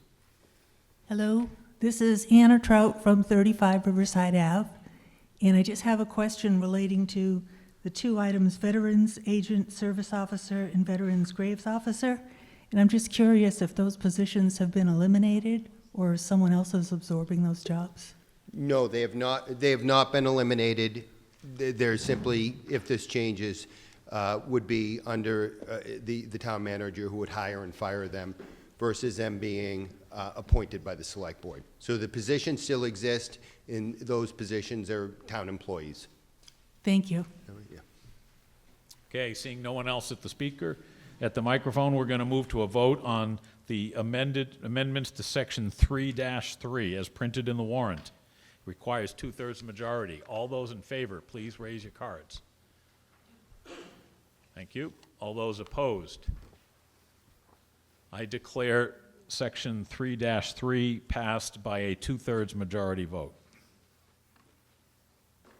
So next is 3-5. Thank you. I move that the town amend the town's charter section 3-5 as printed in the warrant. Motion's been made and seconded.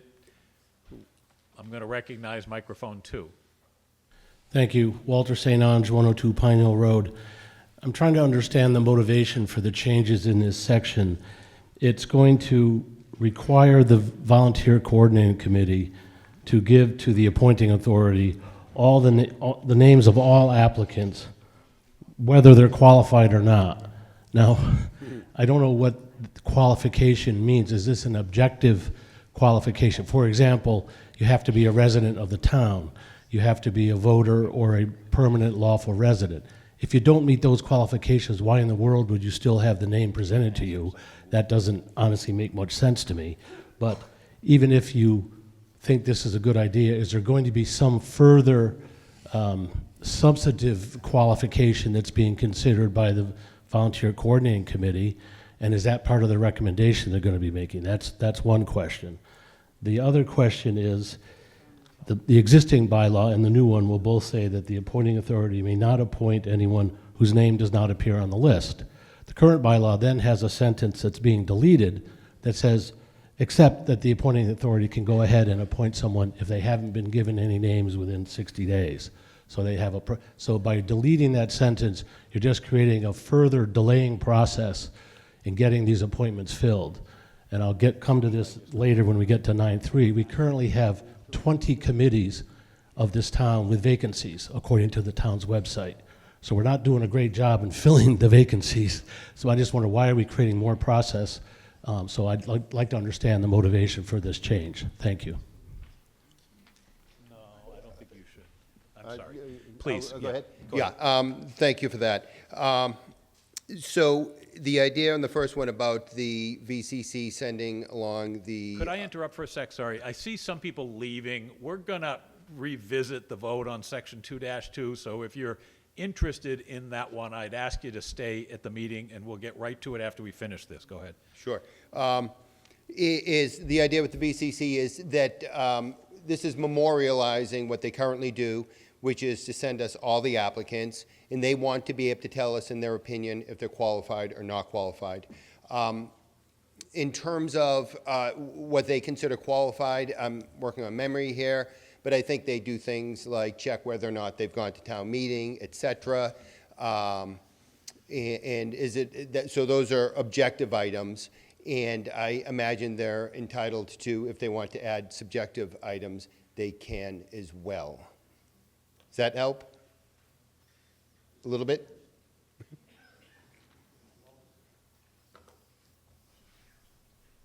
I don't think the mic. Walter St. Ange, 102 Pownell Road. Mr. Moderator, I'd like to ask if a member of the Volunteer Coordinating Committee could respond as to, I'm just curious, are they going to be essentially delivering a report card on each applicant? So you can ask that question, and I'll field the question, and if someone who's on the Volunteer Coordinating Committee is here, and, okay, then I will recognize them next. Yes, absolutely. Please, just introduce yourself and then give us your opinions, please. Hello, Kelly Cornack, 74 South Road. I'm the chair of the Volunteer Coordinating Committee. So when an applicant applies for a vacancy on a town committee, we have a list of criteria that we look at. Every committee is a little bit different. FinCom obviously has more stringent requirements because it is, you know, all committees are very important to town, but FinCom has a very special role. So, you know, town meeting attendance is required. Trails Committee, town meeting attendance is not required. But we do ask people who are interested in committees to attend a meeting of the committee to make sure it's a good fit, to make sure that the timing of meetings works for you, that sort of thing. So those are the things that we're looking at, and those are the qualifications. It's not really qualification in the traditional sense. We are recruiting people to do good things for the town. So we want to try to get as many people as we can. We want to try to make sure they're as informed as we can. And then we will pass those names along to the select board. If someone, you know, for a committee that we require town meeting attendance, if they have not met that list of criteria, we will not vote to approve that candidate, but we still pass all names along to the select board in the sense of saying that there have been these applicants to the position. And so that's really what this is all about. The part that has been struck about supplying a list, as you noted, there are lots of vacancies. We welcome all of you to please find me afterwards and get involved. But very rarely do we have a list, per se. Sometimes we have 2 or 3 candidates for an open position, but we often do not have a list. So that wording seemed unnecessary, and so that's the change there in the part that's been struck. Thank you. Okay, microphone 1. We're still debating section 3-5. Keenan Ross, 2 Fox Run Road. I think I have a simple question here, and I also want to know if the answer changes based on the previous reading and the new reading. It says here that the appointing authority may not appoint an applicant whose name does not appear on the list. The list is the list of candidates that were vetted with an approval or qualified or not qualified. Can the appointing authority, the list has both qualified, non-qualified people. Can the appointing authority pick a non-qualified person? Yes, they can. And that's true before and after this change? I believe so, yes, yes. And by the way, part of the genesis of this is that, or at least from my point of view, was I wanted to ensure that all applicants Excuse me, Paul, were... could I just interrupt you for a second? Sure. Anyone that's leaving the auditorium, I'm just warning you that there may be a reconsideration of the vote on section 2-2, so please be advised and warned about that if you're leaving. So it was, in response, is I wanted to ensure that all applicants were received by the select board, and the select board is the elected body, and if it's the appointing authority, got a chance to see all of them. I think the VCC was very concerned that they wanted to make sure they get a bite at the, and I don't mean to speak for them, but Kelly's here, is they wanted to get a bite at the apple and make sure we didn't go around them without them getting a chance to vet the candidate. And I think we achieved both things, both goals with the language here. Thank you, Paul. Okay, we're going to move to a vote on the motion that's on the floor here. It's section 3-5. It requires a 2/3 majority. All those in favor, please raise your cards. Thank you. All those opposed? Thank you. I declare that motion passed by a 2/3 majority. Stand by just for a second. So we're trying to calculate how many votes it fell short. It's 2-2, okay? And they identified an addition error, okay? And the addition error is that these extra 12 at the bottom weren't added. So the initial ratio was, I declared 93 in favor and 49 against.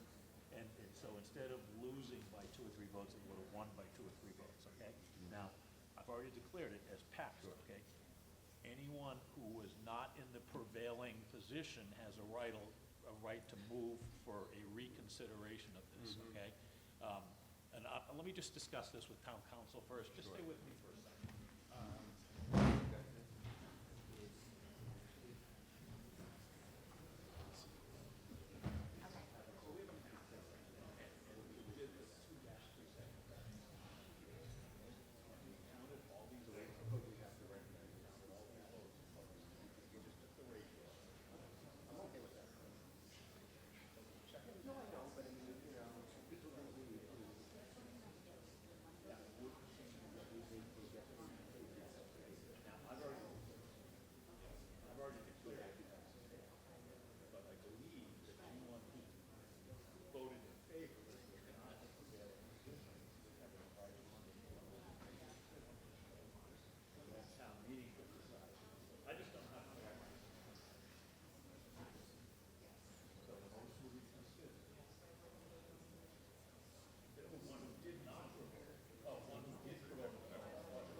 Okay, just in the process of looking at the numbers on the first vote in section 2.2, we've identified a math error where the number of parties that voted in favor was undercounted according to the tabulation sheet. But I've already declared that motion as failed, okay? And first of all, I just want people in the meeting to know that there's a math error, and there were actually 68% in favor versus 65. So we're talking about 1 or 2 votes in either way. The only way to change what's on the table now would be that if someone who voted on the prevailing side, which was the side not to change the town meeting, wanted to make a motion to reconsider, okay? And then we could revote it, okay? So I'll allow that to be an opportunity, but if you want to make the motion to reconsider, you would have to voted against it the first time and decide to change your mind because of the math error. Hold on a sec. Let me second. I got 3 people speaking. I want to just recognize microphone 2 first, please, and then I'll get the other 2. Thank you. Walter St. Ange, 102 Pine Hill Road. The general bylaw 4.3.1 says that when a motion of reconsideration is decided, that decision shall not be made at the same session. So wouldn't we have to adjourn the meeting to another night if you actually want to do this? No, I feel like if the motion were to reconsider and it then the second decision could not be reconsidered a second time. Could you just read that again? That's not what it says. Okay, please. I'll read it to you. When a motion of reconsideration is decided, that decision shall not be reconsidered again at the same session. So what that So means you're is saying that someone has we can- moved to reconsider, and we've decided that Okay, motion. I understand. I see what you're saying. Okay. Okay. Thank you. So I feel like you can't have two gimmies in the same session, but you can have the first Have one. Okay. That's my interpretation of the bylaw. Anyone else could suggest differently. Okay, there's two other point of orders. I'm gonna recognize microphone 4 first, please. Thank you. Allison Weaver, 4 Stagecoach Road. I actually abstained on that question, which turns out to be a virtual no math-wise. So are there other abstentions that would then change, because that would deny enough yes votes from the total count? I believe that our bylaw that allows reconsideration would require a voter who voted on the prevailing side the first time to actually make the motion, which means if you abstain the first time, you didn't really vote on the prevailing side. I'm wondering if my abstention changes the math from the first time. Well, no, because the math ratio is done only as a percentage of actual voters, not people. Okay. Thank So you, I'm Mr. going to Meyer. recognize microphone 2 here. So, wait a second. Microphone 2, please. Miles McDonough, 14 Meadowbrook Road. I did vote against it, and I motioned for reconsideration. Is there a second? Second. Okay. So we are now officially reopened section 2. No, we're actually considering to reopen it, okay? And this needs I think, a simple majority vote, and it's not debatable, it's not amendable, so we need a majority of people to support his motion. Everyone can vote this time. The person that moved it was on the prevailing side. Now, if a majority say we're going to recount this, then that's what we're going to do. But I'll take a point. Is there another point of order before we do this? Microphone 2, please. I'd like to speak to the motion of a reconsideration. That's what you have in front of you, is a motion of reconsideration. Are we not allowed to speak pro or con on reconsideration? Give me a sec, because it's the first one I've done. He can. They're not debatable and they're not amendable. Okay. So, hold on a sec.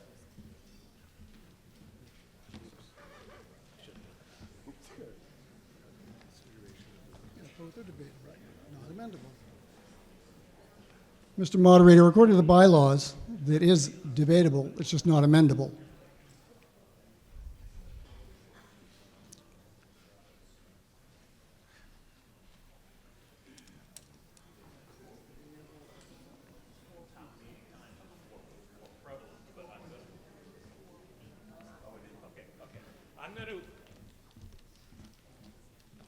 I'm going to correct myself. It appears as though a motion to reconsider is debatable, it's just not amendable.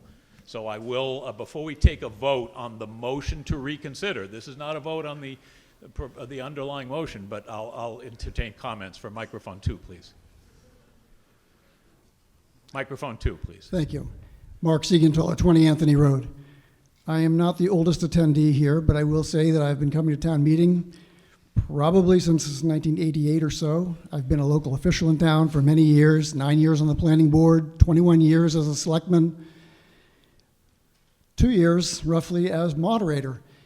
I have to tell you that having attended town meetings, probably 99% of those town meetings throughout these years, never have we had a reconsideration in the middle of a meeting for a previously passed article. I'm sorry that there was a math error, but the fact is the moderator declared an outcome.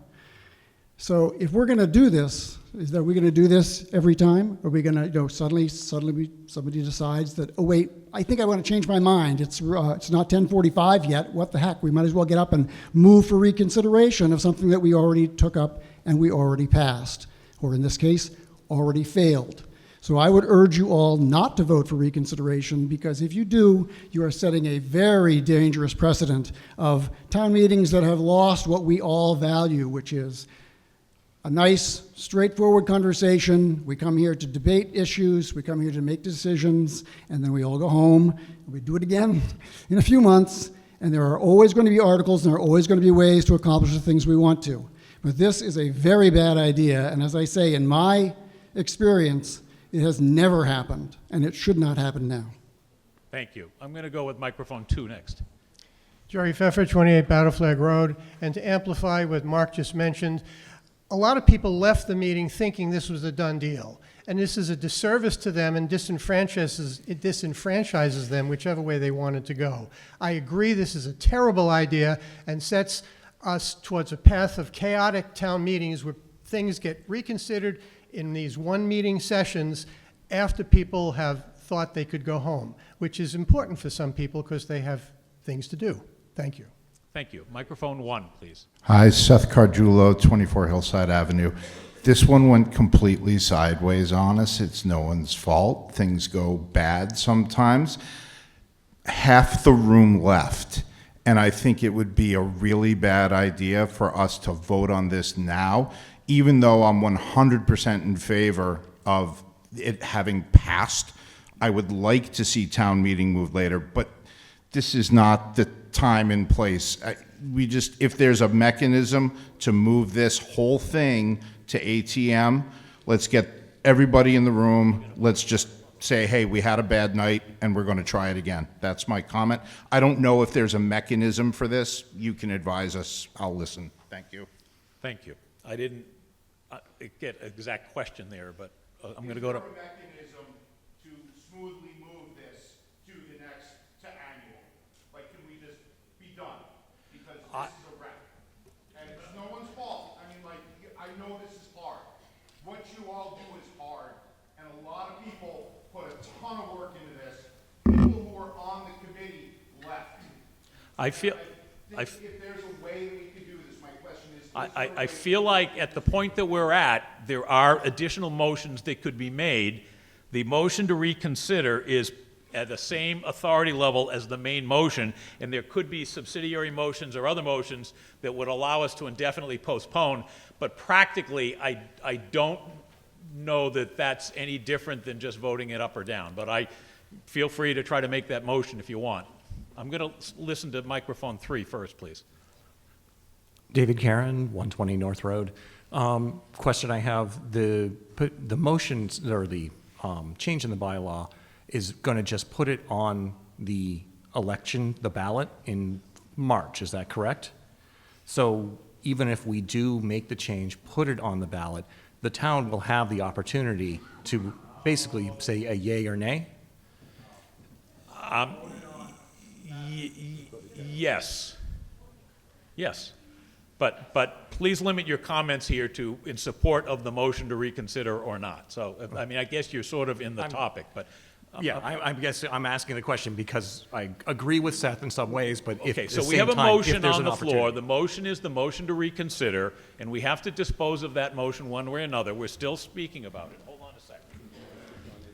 Yes, you may. I'll recognize you after these others too. So the motion that's on the floor is a motion to reconsider the vote on section 2-2. Let's hear from microphone 4, please. Yep. Chris Pepin, 410 Acres Drive. So a point of order or question, I guess. So is it possible to postpone the motion to reconsider to town meeting, the next official all-town meeting? My gut feeling is that it's not an appropriate motion to postpone a motion to reconsider. Someone could withdraw it. It says it's not amendable, it is debatable. I feel like there's been a motion made and seconded appropriately, and we are discussing whether a majority of us agree to... Now, keep in mind that the motion to reconsider only brings us back to the main motion, and then it's possible, conceivably then, for someone to move to indefinitely postpone the main motion after that, rather than approve it or deny it.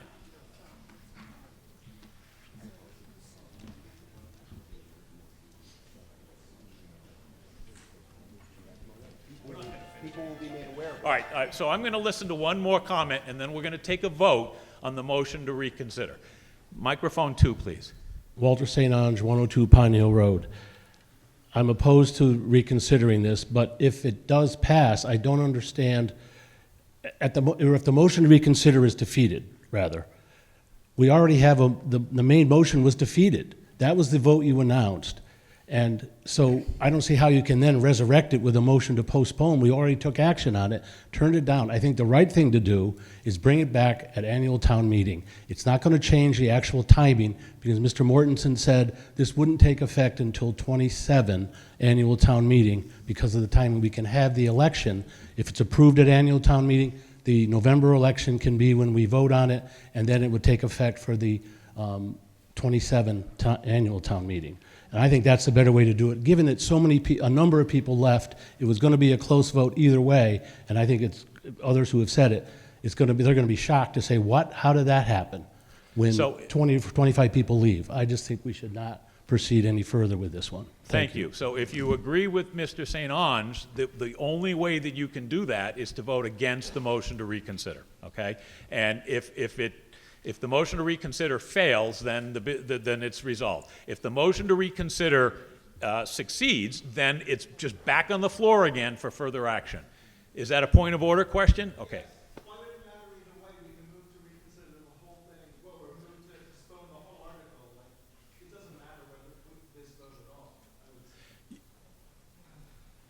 The motion that's on the floor at the moment that has the highest priority is the motion to reconsider. And I'm just looking around if someone disagrees with Matt. And the person that made the motion could actually make a motion to withdraw his motion. But other than that, we have to take a yes or vote. No, Let's it's going to... Okay. Okay. I'm going to recognize microphone 2. Miles McDonough, 14 Meadowbrook Road. Sorry for all the confusion. One reason I did this is because there was a history. I used to watch people in finance and select board purposely vote against an article so they would be able to use this if they needed it. I do withdraw my motion of reconsideration. Okay. Is there a second for that? Okay. So this motion that now is being voted, his withdrawal, just requires a simple majority. All those in favor of withdrawing his motion, please raise your cards. Thank you. And all those opposed. So I declare that motion passed by a majority vote, which means the motion to reconsider has been withdrawn, and now we would potentially move forward. The current standing on the section 2.2 was that it failed. Stand by. We should just adjourn indefinitely. Because let's adjourn the meeting indefinitely to another time, because all the rest of these things are all screwed up. Yeah, in that way, We're almost on the deadline. It's not unfair to people. I actually, it is kind of a bad practice. Would you guys do it adjourning until tomorrow? I wouldn't do it tomorrow night. It's not even the time. We're going to go through all of these things and figure out what stands and what doesn't.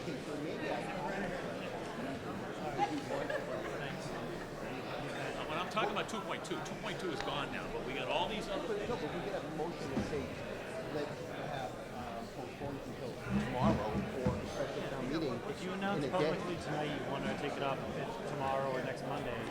The problem with tomorrow night is all the remaining articles have to be changed. Well, not all of them, but half of them.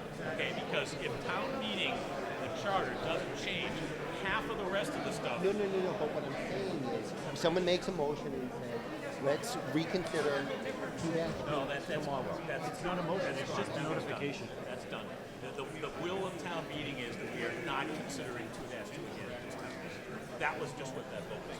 No, it was just withdrawn. Someone else could make another motion, right? You could only make that motion to reconsider tomorrow night if someone reserved their right to do it tonight. That's what he said. Yeah, and already people are complaining that this came up after people left. Well, but they would get notice. Yeah.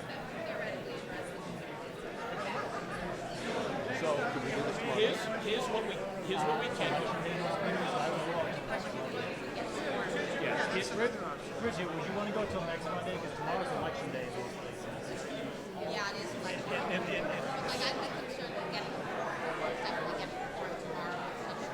And there's not enough time. Everything else that's ahead of us has to be changed. But the other thing too is, the only thing we're losing, if we wanted to make sure we got this, if that's we're going to get it in place for 2027, we could pass it at annual town meeting or not, but if it passes, and then just we have an extra general election.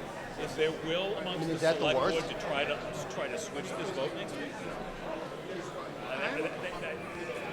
Because you'd have to reserve that right tonight.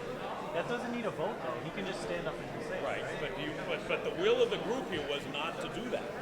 The will of the group, I mean, No, they just pulled the motion. Someone else could make another motion, right? you guys decide what you want to do.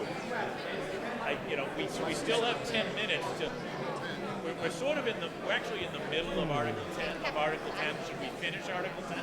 No, we don't have to, I guess, necessarily. Yeah. What I did was I saw what was in Article 10 and how it went to Article 12.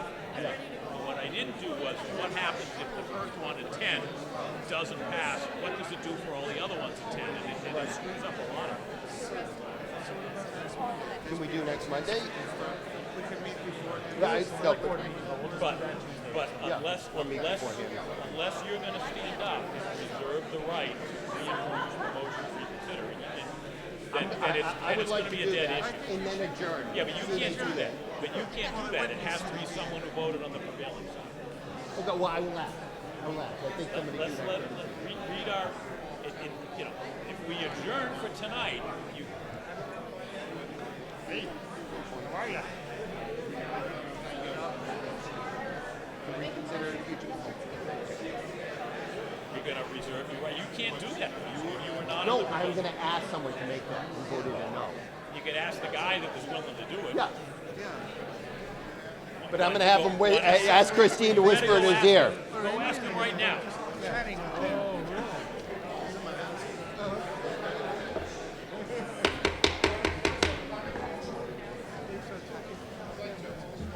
Yeah. For what? I would like to move that we table 10, 11, 12, and 13 annual town meeting. So it definitely postponed. You definitely postpone all of these articles. I mean, yes. We've got a quorum for the next 5 minutes. Well, I feel. We're thinking of bringing Benny back next Monday to make it fair. Someone can move.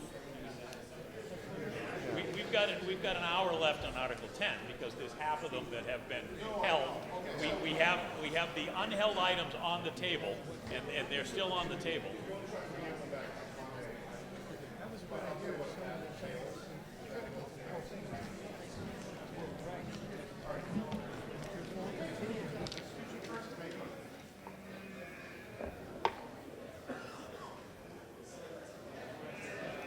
So we have 3 held items, and then we have the unheld items, right?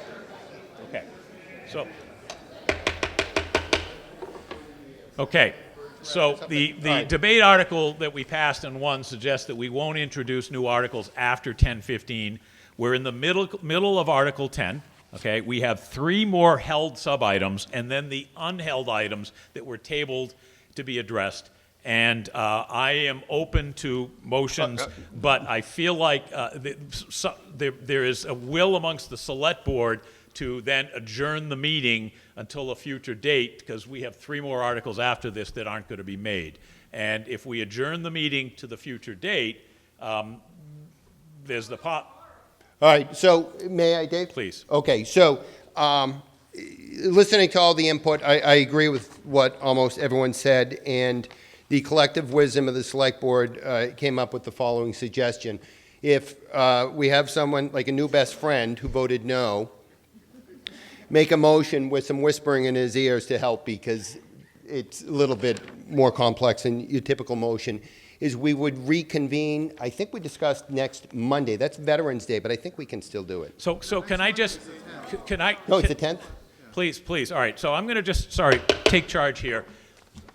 We're in the middle of Article 10. I'd like to finish it, and then I will entertain a motion to adjourn the meeting to a future date, okay? And when that happens, if someone wants to keep any of the previous articles voted open for reconsideration at the future meeting, they're entitled to do that if they qualify. But I'd like to get through Article 10 now, and at the moment, Section 2-2 has failed, and sections 2-8 has passed, 3-3 has passed, 3-5 has passed, and we got 3 more held ones and then the unheld ones. I want to dispose of those now, and then you can decide, and it should be done not with a group discussion, but by a motion made and agreed to by town meeting. Fair enough. Okay, so that's what we're going to do. So we're on to section 5-1, which was held, and Mr. Mortensen, if you would please just remove section 5-1 of the charter. Please. To adjourn, yes, we're open for other motions, please. I would vote to postpone indefinitely Article 10, the whole thing. I think how are you going to vote for the unheld parts when the linchpin of all of them has failed? It makes no sense. So your motion would then be essentially to put section, okay, just take the whole motion. Take the whole thing, all of Article 10, postpone it indefinitely, bring it up at annual town meeting or whenever we have another meeting.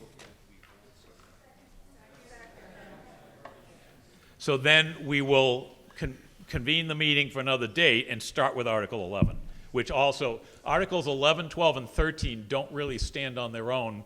They're all going to be subject to changes too. Might make sense to postpone all of them. In other words, there's a lot of mirrored language in Articles 12 as it relates to Articles 10, including the town meeting date. So is this a point of order? Please.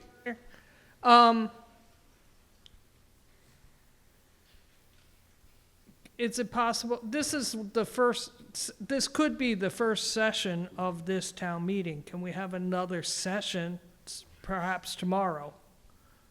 Anyone may make a motion to postpone the meeting to a future date. I would make the motion to postpone till tomorrow. And I'm going to consider that motion not yet in order because we haven't arrived at 10:15 and we're in the middle of an article that's sort of half voted and half not voted. And if someone would like to... Point of order, isn't a motion to postpone indefinitely a privileged motion? It is, and yet half of the article has already been either approved or disapproved, so I don't know that a motion to retroactively postpone it makes sense for the ones that have already been voted. May I respond to that? Please. I understand what you're saying. You could isolate 1 or 2 little items, but you're going to put that down on a town. It makes no sense to me. I think we should postpone the whole article, be clean about it. And I agree, 11, 12, and 13 probably should be also postponed indefinitely, just because they're all tied together. But I wasn't thinking of that. I feel like if we weren't willing to approve a motion to reconsider the first part of it, indefinitely postponing the whole thing essentially does the same thing. Right. Please.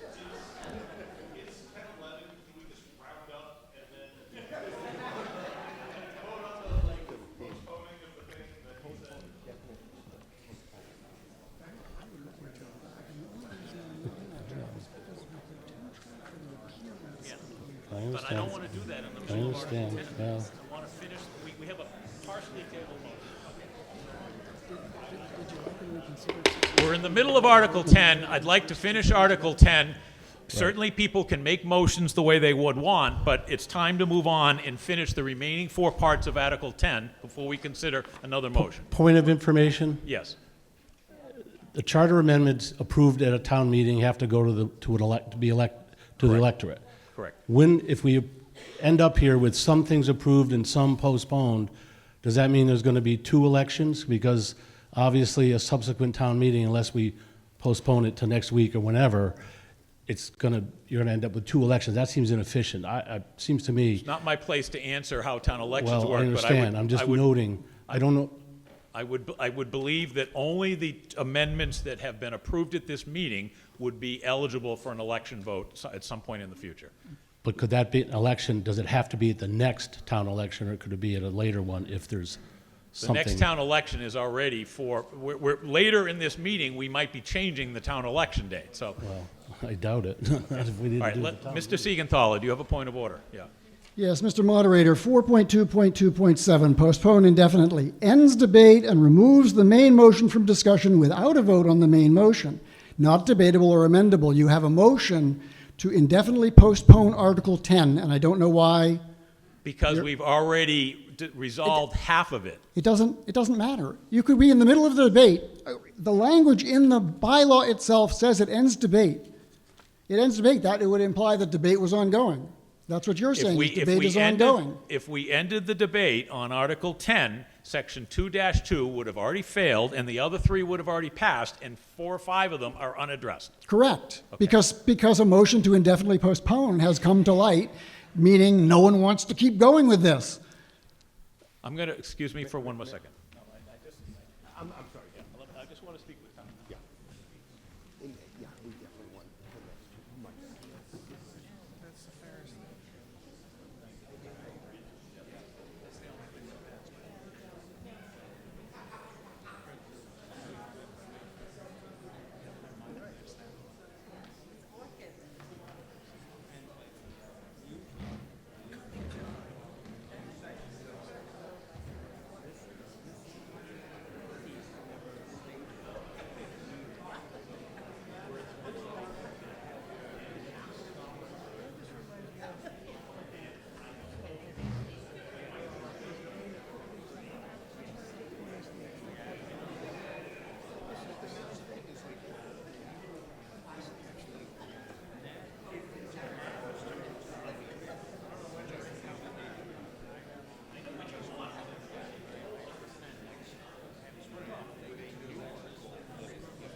Okay, I'm not going to accept the motion to indefinitely postpone Article 10. We're halfway through it. We have 4 more votes to take.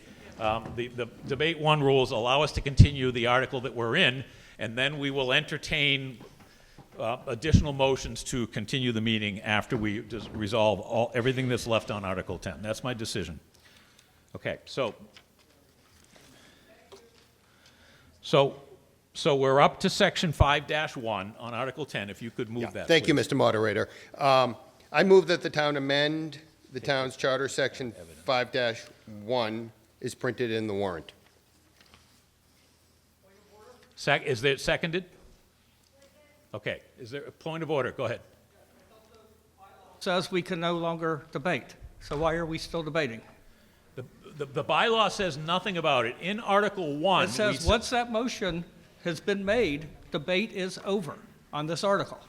The motion was not accepted by me. I'm not accepting the motion to indefinitely postpone an article that's already been deliberated, partly deliberated and partly voted. That's not exactly a valid the point of that motion. Okay. That is why that motion exists. I made my decision. You could choose to appeal it, and I could choose to not accept your appeal. Okay. I appeal it. Okay, and in this case, I'm not going to accept your appeal. Thank you. Okay, so we have a motion made and seconded on Section 5-1. Would you like to speak to that, microphone 3? So I'm the one that put the hold on 5-1. Did you just make an amendment to 5-1? Did you say? No. No, I no. see. All right, I'm sorry to everybody that I'm here at this microphone at this moment. But anyway, Okay. here you go. Here's what my question was. So in this article, it's the article. Sorry, could you just give your name and address? I'm sorry, Ann Bickford, 197 North Road. Forgot that in the process here. So this is a subsection in the charter that outlines the duties of the town manager, just for people's reference. So what it used to say is that the town manager had authority, without going to the selectmen, for the approval of grants, agreements, contracts, et cetera, when it was as long as it was below the levels in Chapter 30B of things that required a procurement and advertising. Supplementary materials, as you put out online, said that level was $10,000 to $35,000 and is now deemed to be too low. So we're going to raise from 10,000 or 35,000 to 150,000 for the decisions that the town manager can make without having to go to the select board, as I understand it. Correct. So I have two questions here. Oh, sorry. One is, how was 150 arrived at? And two, 150 is a set number, whereas before, it would have floated to the extent that Chapter 30B moved through time over the 5 years before there's another charter review, right? That would have moved through time, and now we're planning to set something that's hard and fast, and who knows, with tariffs and everything else, whether that 150 will be sufficient for whatever reason it was chosen.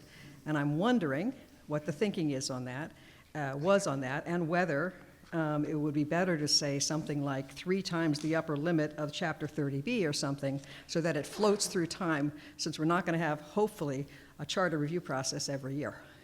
So my two questions: what was 150, and how to deal with the fact that passage of time is going to make that static number potentially be insufficient? I have two answers, and I think two answers and a comment. One is, sure, you could, do it the way you just suggested, X times whatever the, Chapter 30B says, but we chose to go with the 150 number. The reason why we put it at 150 is if you exceed that, then there's an additional amount of state law that must be complied with. It just makes it more complex. So if the town manager were to sign a contract for $151,000, my understanding is that it's just a whole different level of procurement. So he can do basically the easy ones, I guess, is what we ultimately were saying. So you're saying that that 150 number is jumping from 35 to 150, and that we're comfortable that in that interim, there's nothing to worry about, because... Right, because if it was 151, he couldn't just do it alone anyway. There'd be lots of more procurement law that he must comply with. So if there's, he or the town itself, so if there's all that additional procurement law that must be complied with, probably a good reason to go to the select board with it as well. Thank you. Okay, microphone 2, please. Mark Siegenthaler, 20 Anthony Road. I have a simple question, which is that I would like to know what this means. If you start on the third sentence there, such procurement does not exceed $150,000 public, providing any necessary funds are available through, I don't know what that means, $150,000 public. Is that supposed to be struck through? Is this just a Scrivener's error? I think that should be stricken. Okay. We're going to call that a Scrivener's error, Mark. Microphone 1, please. Jeff Cohen, 17 Holton Street. I'd like to urge everyone to vote no on anything remaining on Article 10, and that will compel the Charter and Bylaw Review Committee to revisit this at a future town meeting. Thank you. Thank you. Okay, we're going to move to a vote now on the change to Section 5-1. It requires a 2/3 approval. All those in favor, please raise your cards. Thank you. All those opposed? I declare that failed, but did not meet a 2/3 majority. You're writing these down, right? Okay. So we're going to, if you would move Section 7-1, please. I move that the town amend the town's charter, Section 7-1, as printed in the warrant. Second. Is there a second? I didn't hear a second, sorry. Second. Thank you. Okay, let's go right to discussion. Microphone 2, please. I move to indefinitely postpone voting on Section 7-1 since it's correlated to something that is a different date.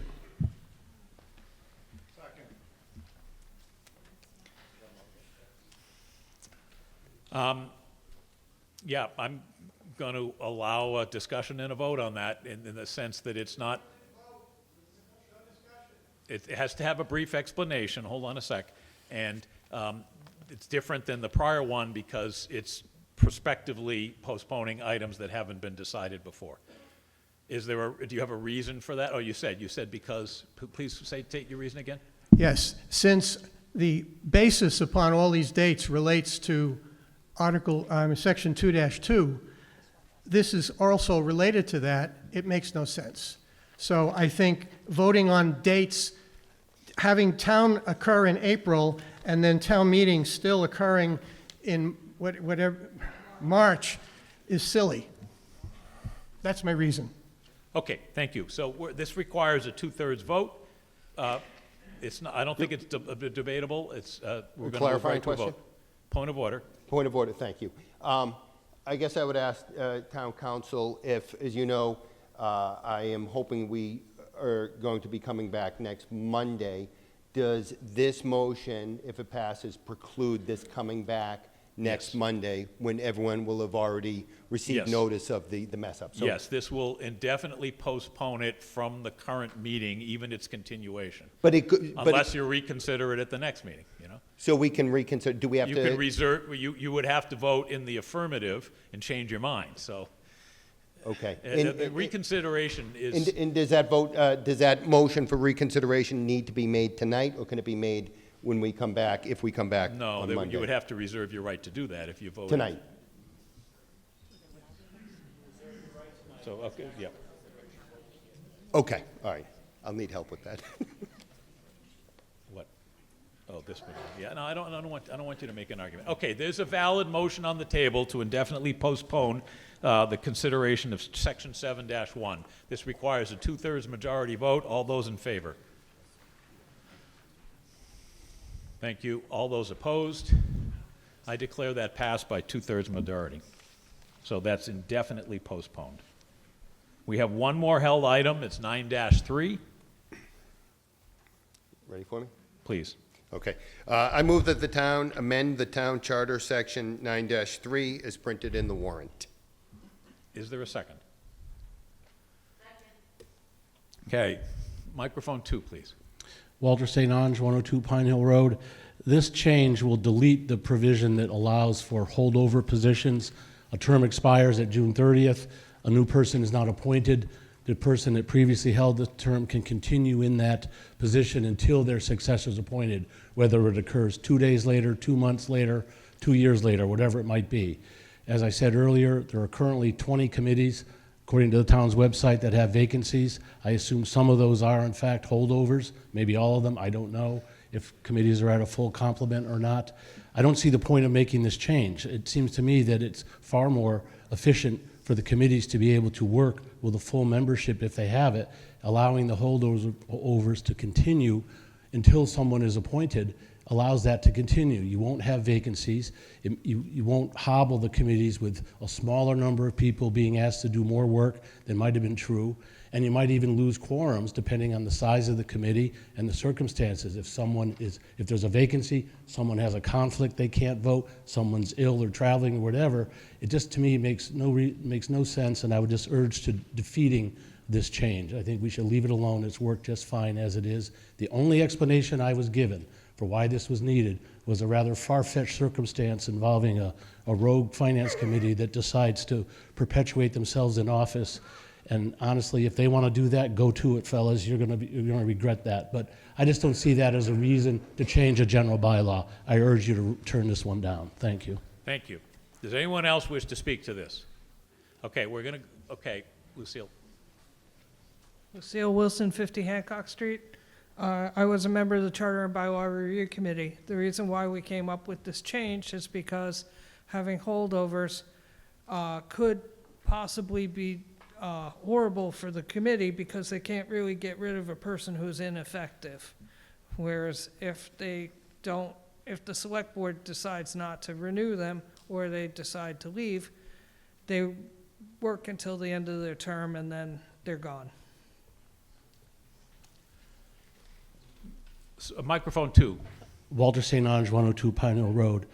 An ineffective member can't be worse than a vacancy, because there you have no member. I just think the problem is solved by the Volunteer Coordinating Committee finding the members and getting the appointments made before the term expires, and then it's not an issue at all. But if you can't find people because they're not willing to serve, and again, as I said, 20 committees have vacancies, so it's not that easy to find people. I just don't see the reason to make this change.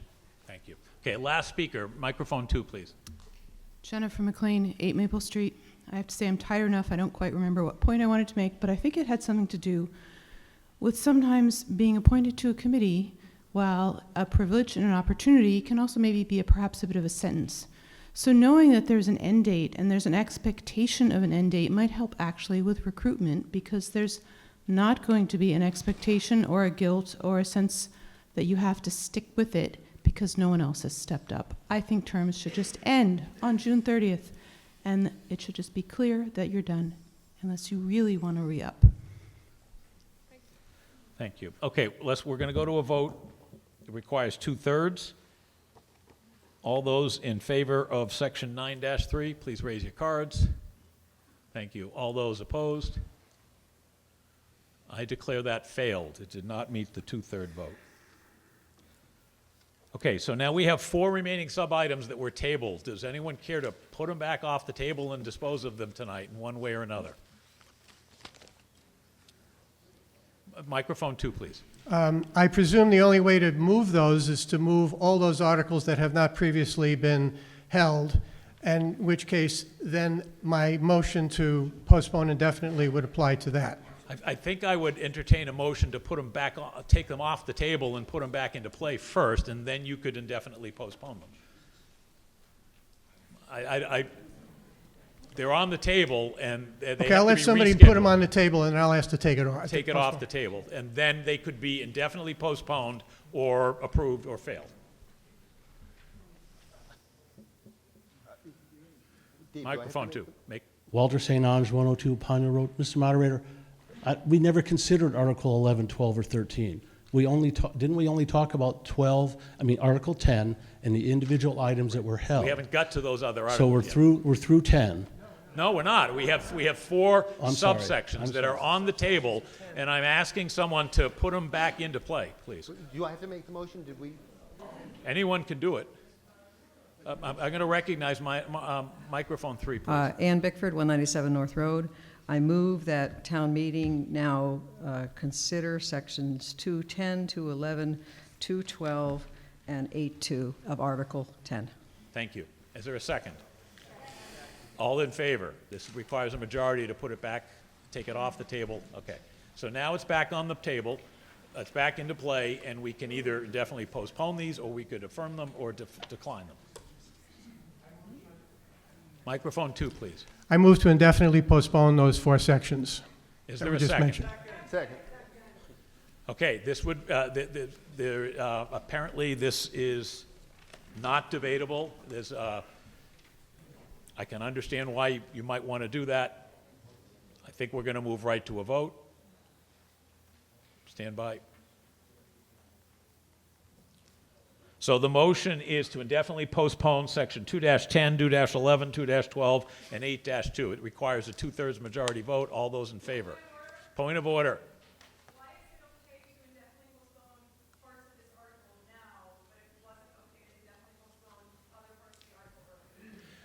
My reasoning for that was the earlier motion was to postpone the entire article, portions of which had already been debated and voted. And I don't believe a subsequent postponement of an article that has been passed is a valid way to rescind it. But the subsequent ones have been to postpone sections that had not yet been debated and voted.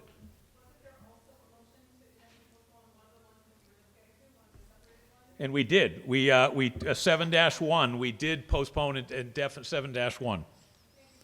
And then we chose to vote some of the others, and they failed. And I'll recap all of this when we're done. So there's now a motion to indefinitely postpone the last 4 sections of Article 10. It requires a 2/3 majority. All in favor, please raise your cards.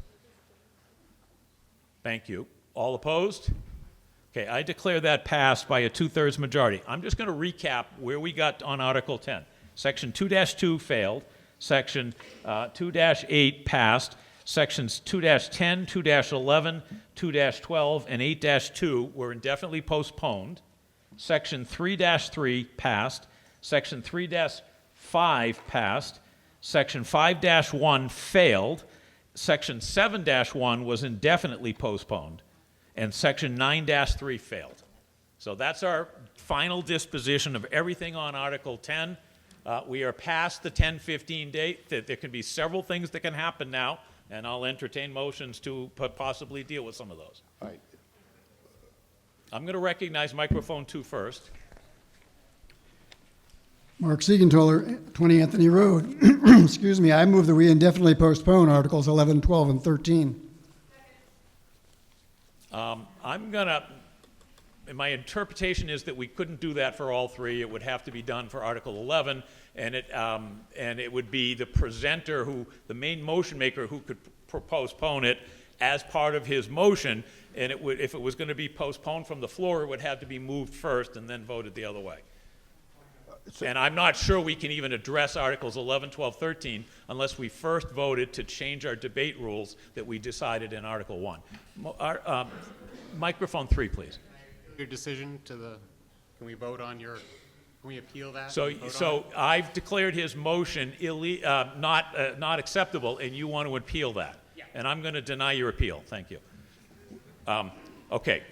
Do you want to make a motion? So I'm going to get some help from my friend, but again, I just want to explain to town meeting, obviously an unfortunate event that we've had, and it's the desire of the select board, I don't think the finance committee has had a chance to weigh in, to reconvene next Monday and take a vote again on 2-2 and then the things that percolate through.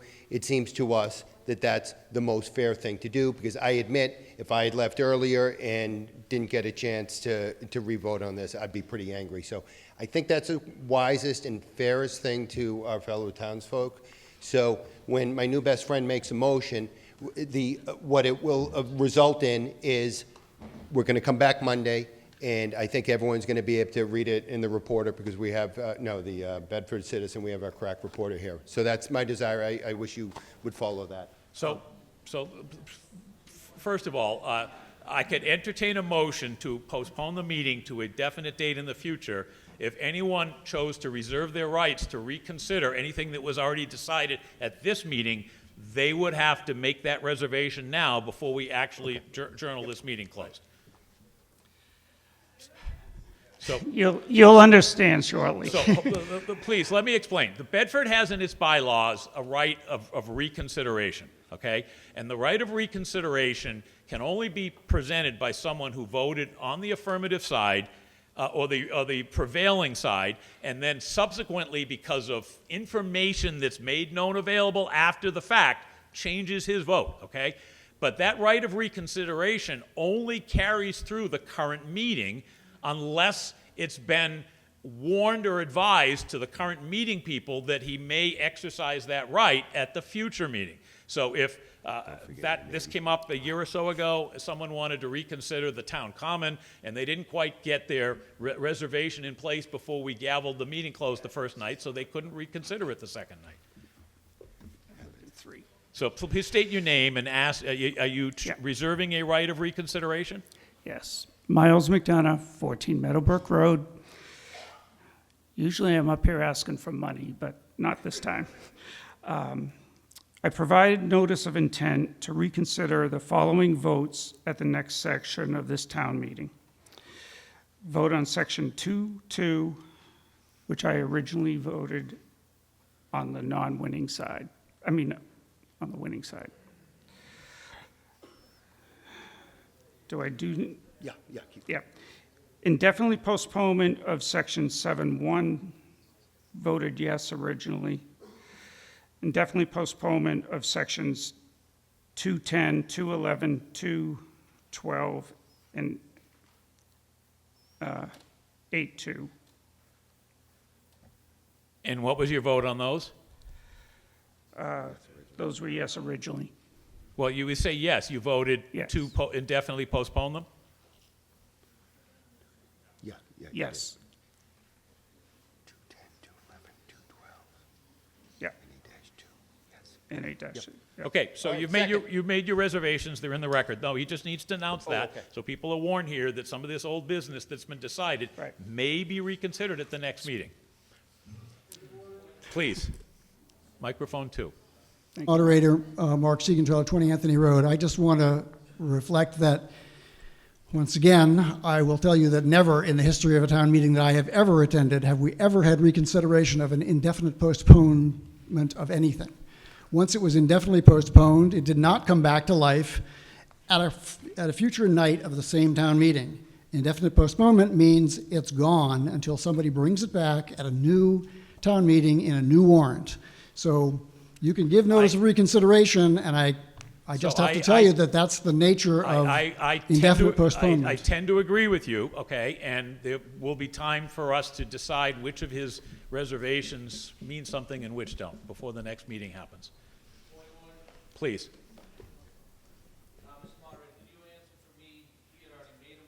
Just state your name and address if you don't mind.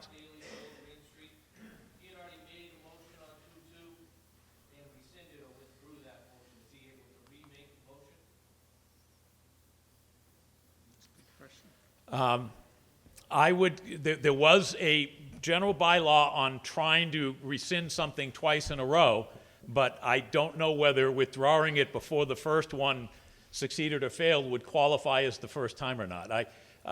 There's going to be, presumably if the next motion is to adjourn this meeting for a week, there'll be time to decide next week what's lawfully allowed for reconsideration or not.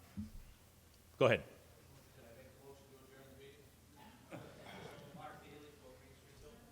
Anyone may make that motion, but do you have a date certain? And do you maybe want to check with what the town officials might think in terms of having the building available? We're thinking next Monday, 6:30.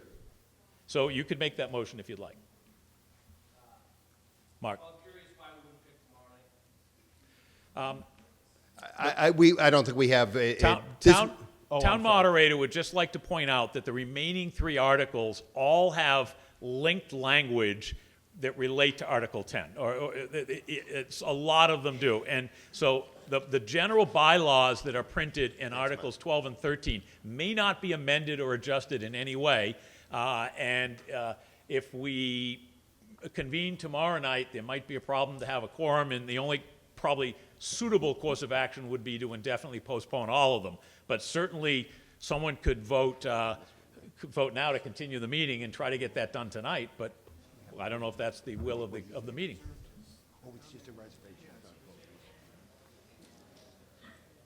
I'll recognize microphone 2. Okay, so, I wanted to make a motion to adjourn, but okay. Are you finished or not? No. Oh, I'm sorry, November 6:30 next Monday, which is November 11th, which is our preference. 10th, oh my gosh. So, the 10th. Is there a second? Okay, and I believe this is a simple majority. All those in favor, raise your cards. All those opposed? Okay, so that passes, which means the meeting is finished for the night. And we will convene next Monday, and there are 3 articles that are unaddressed.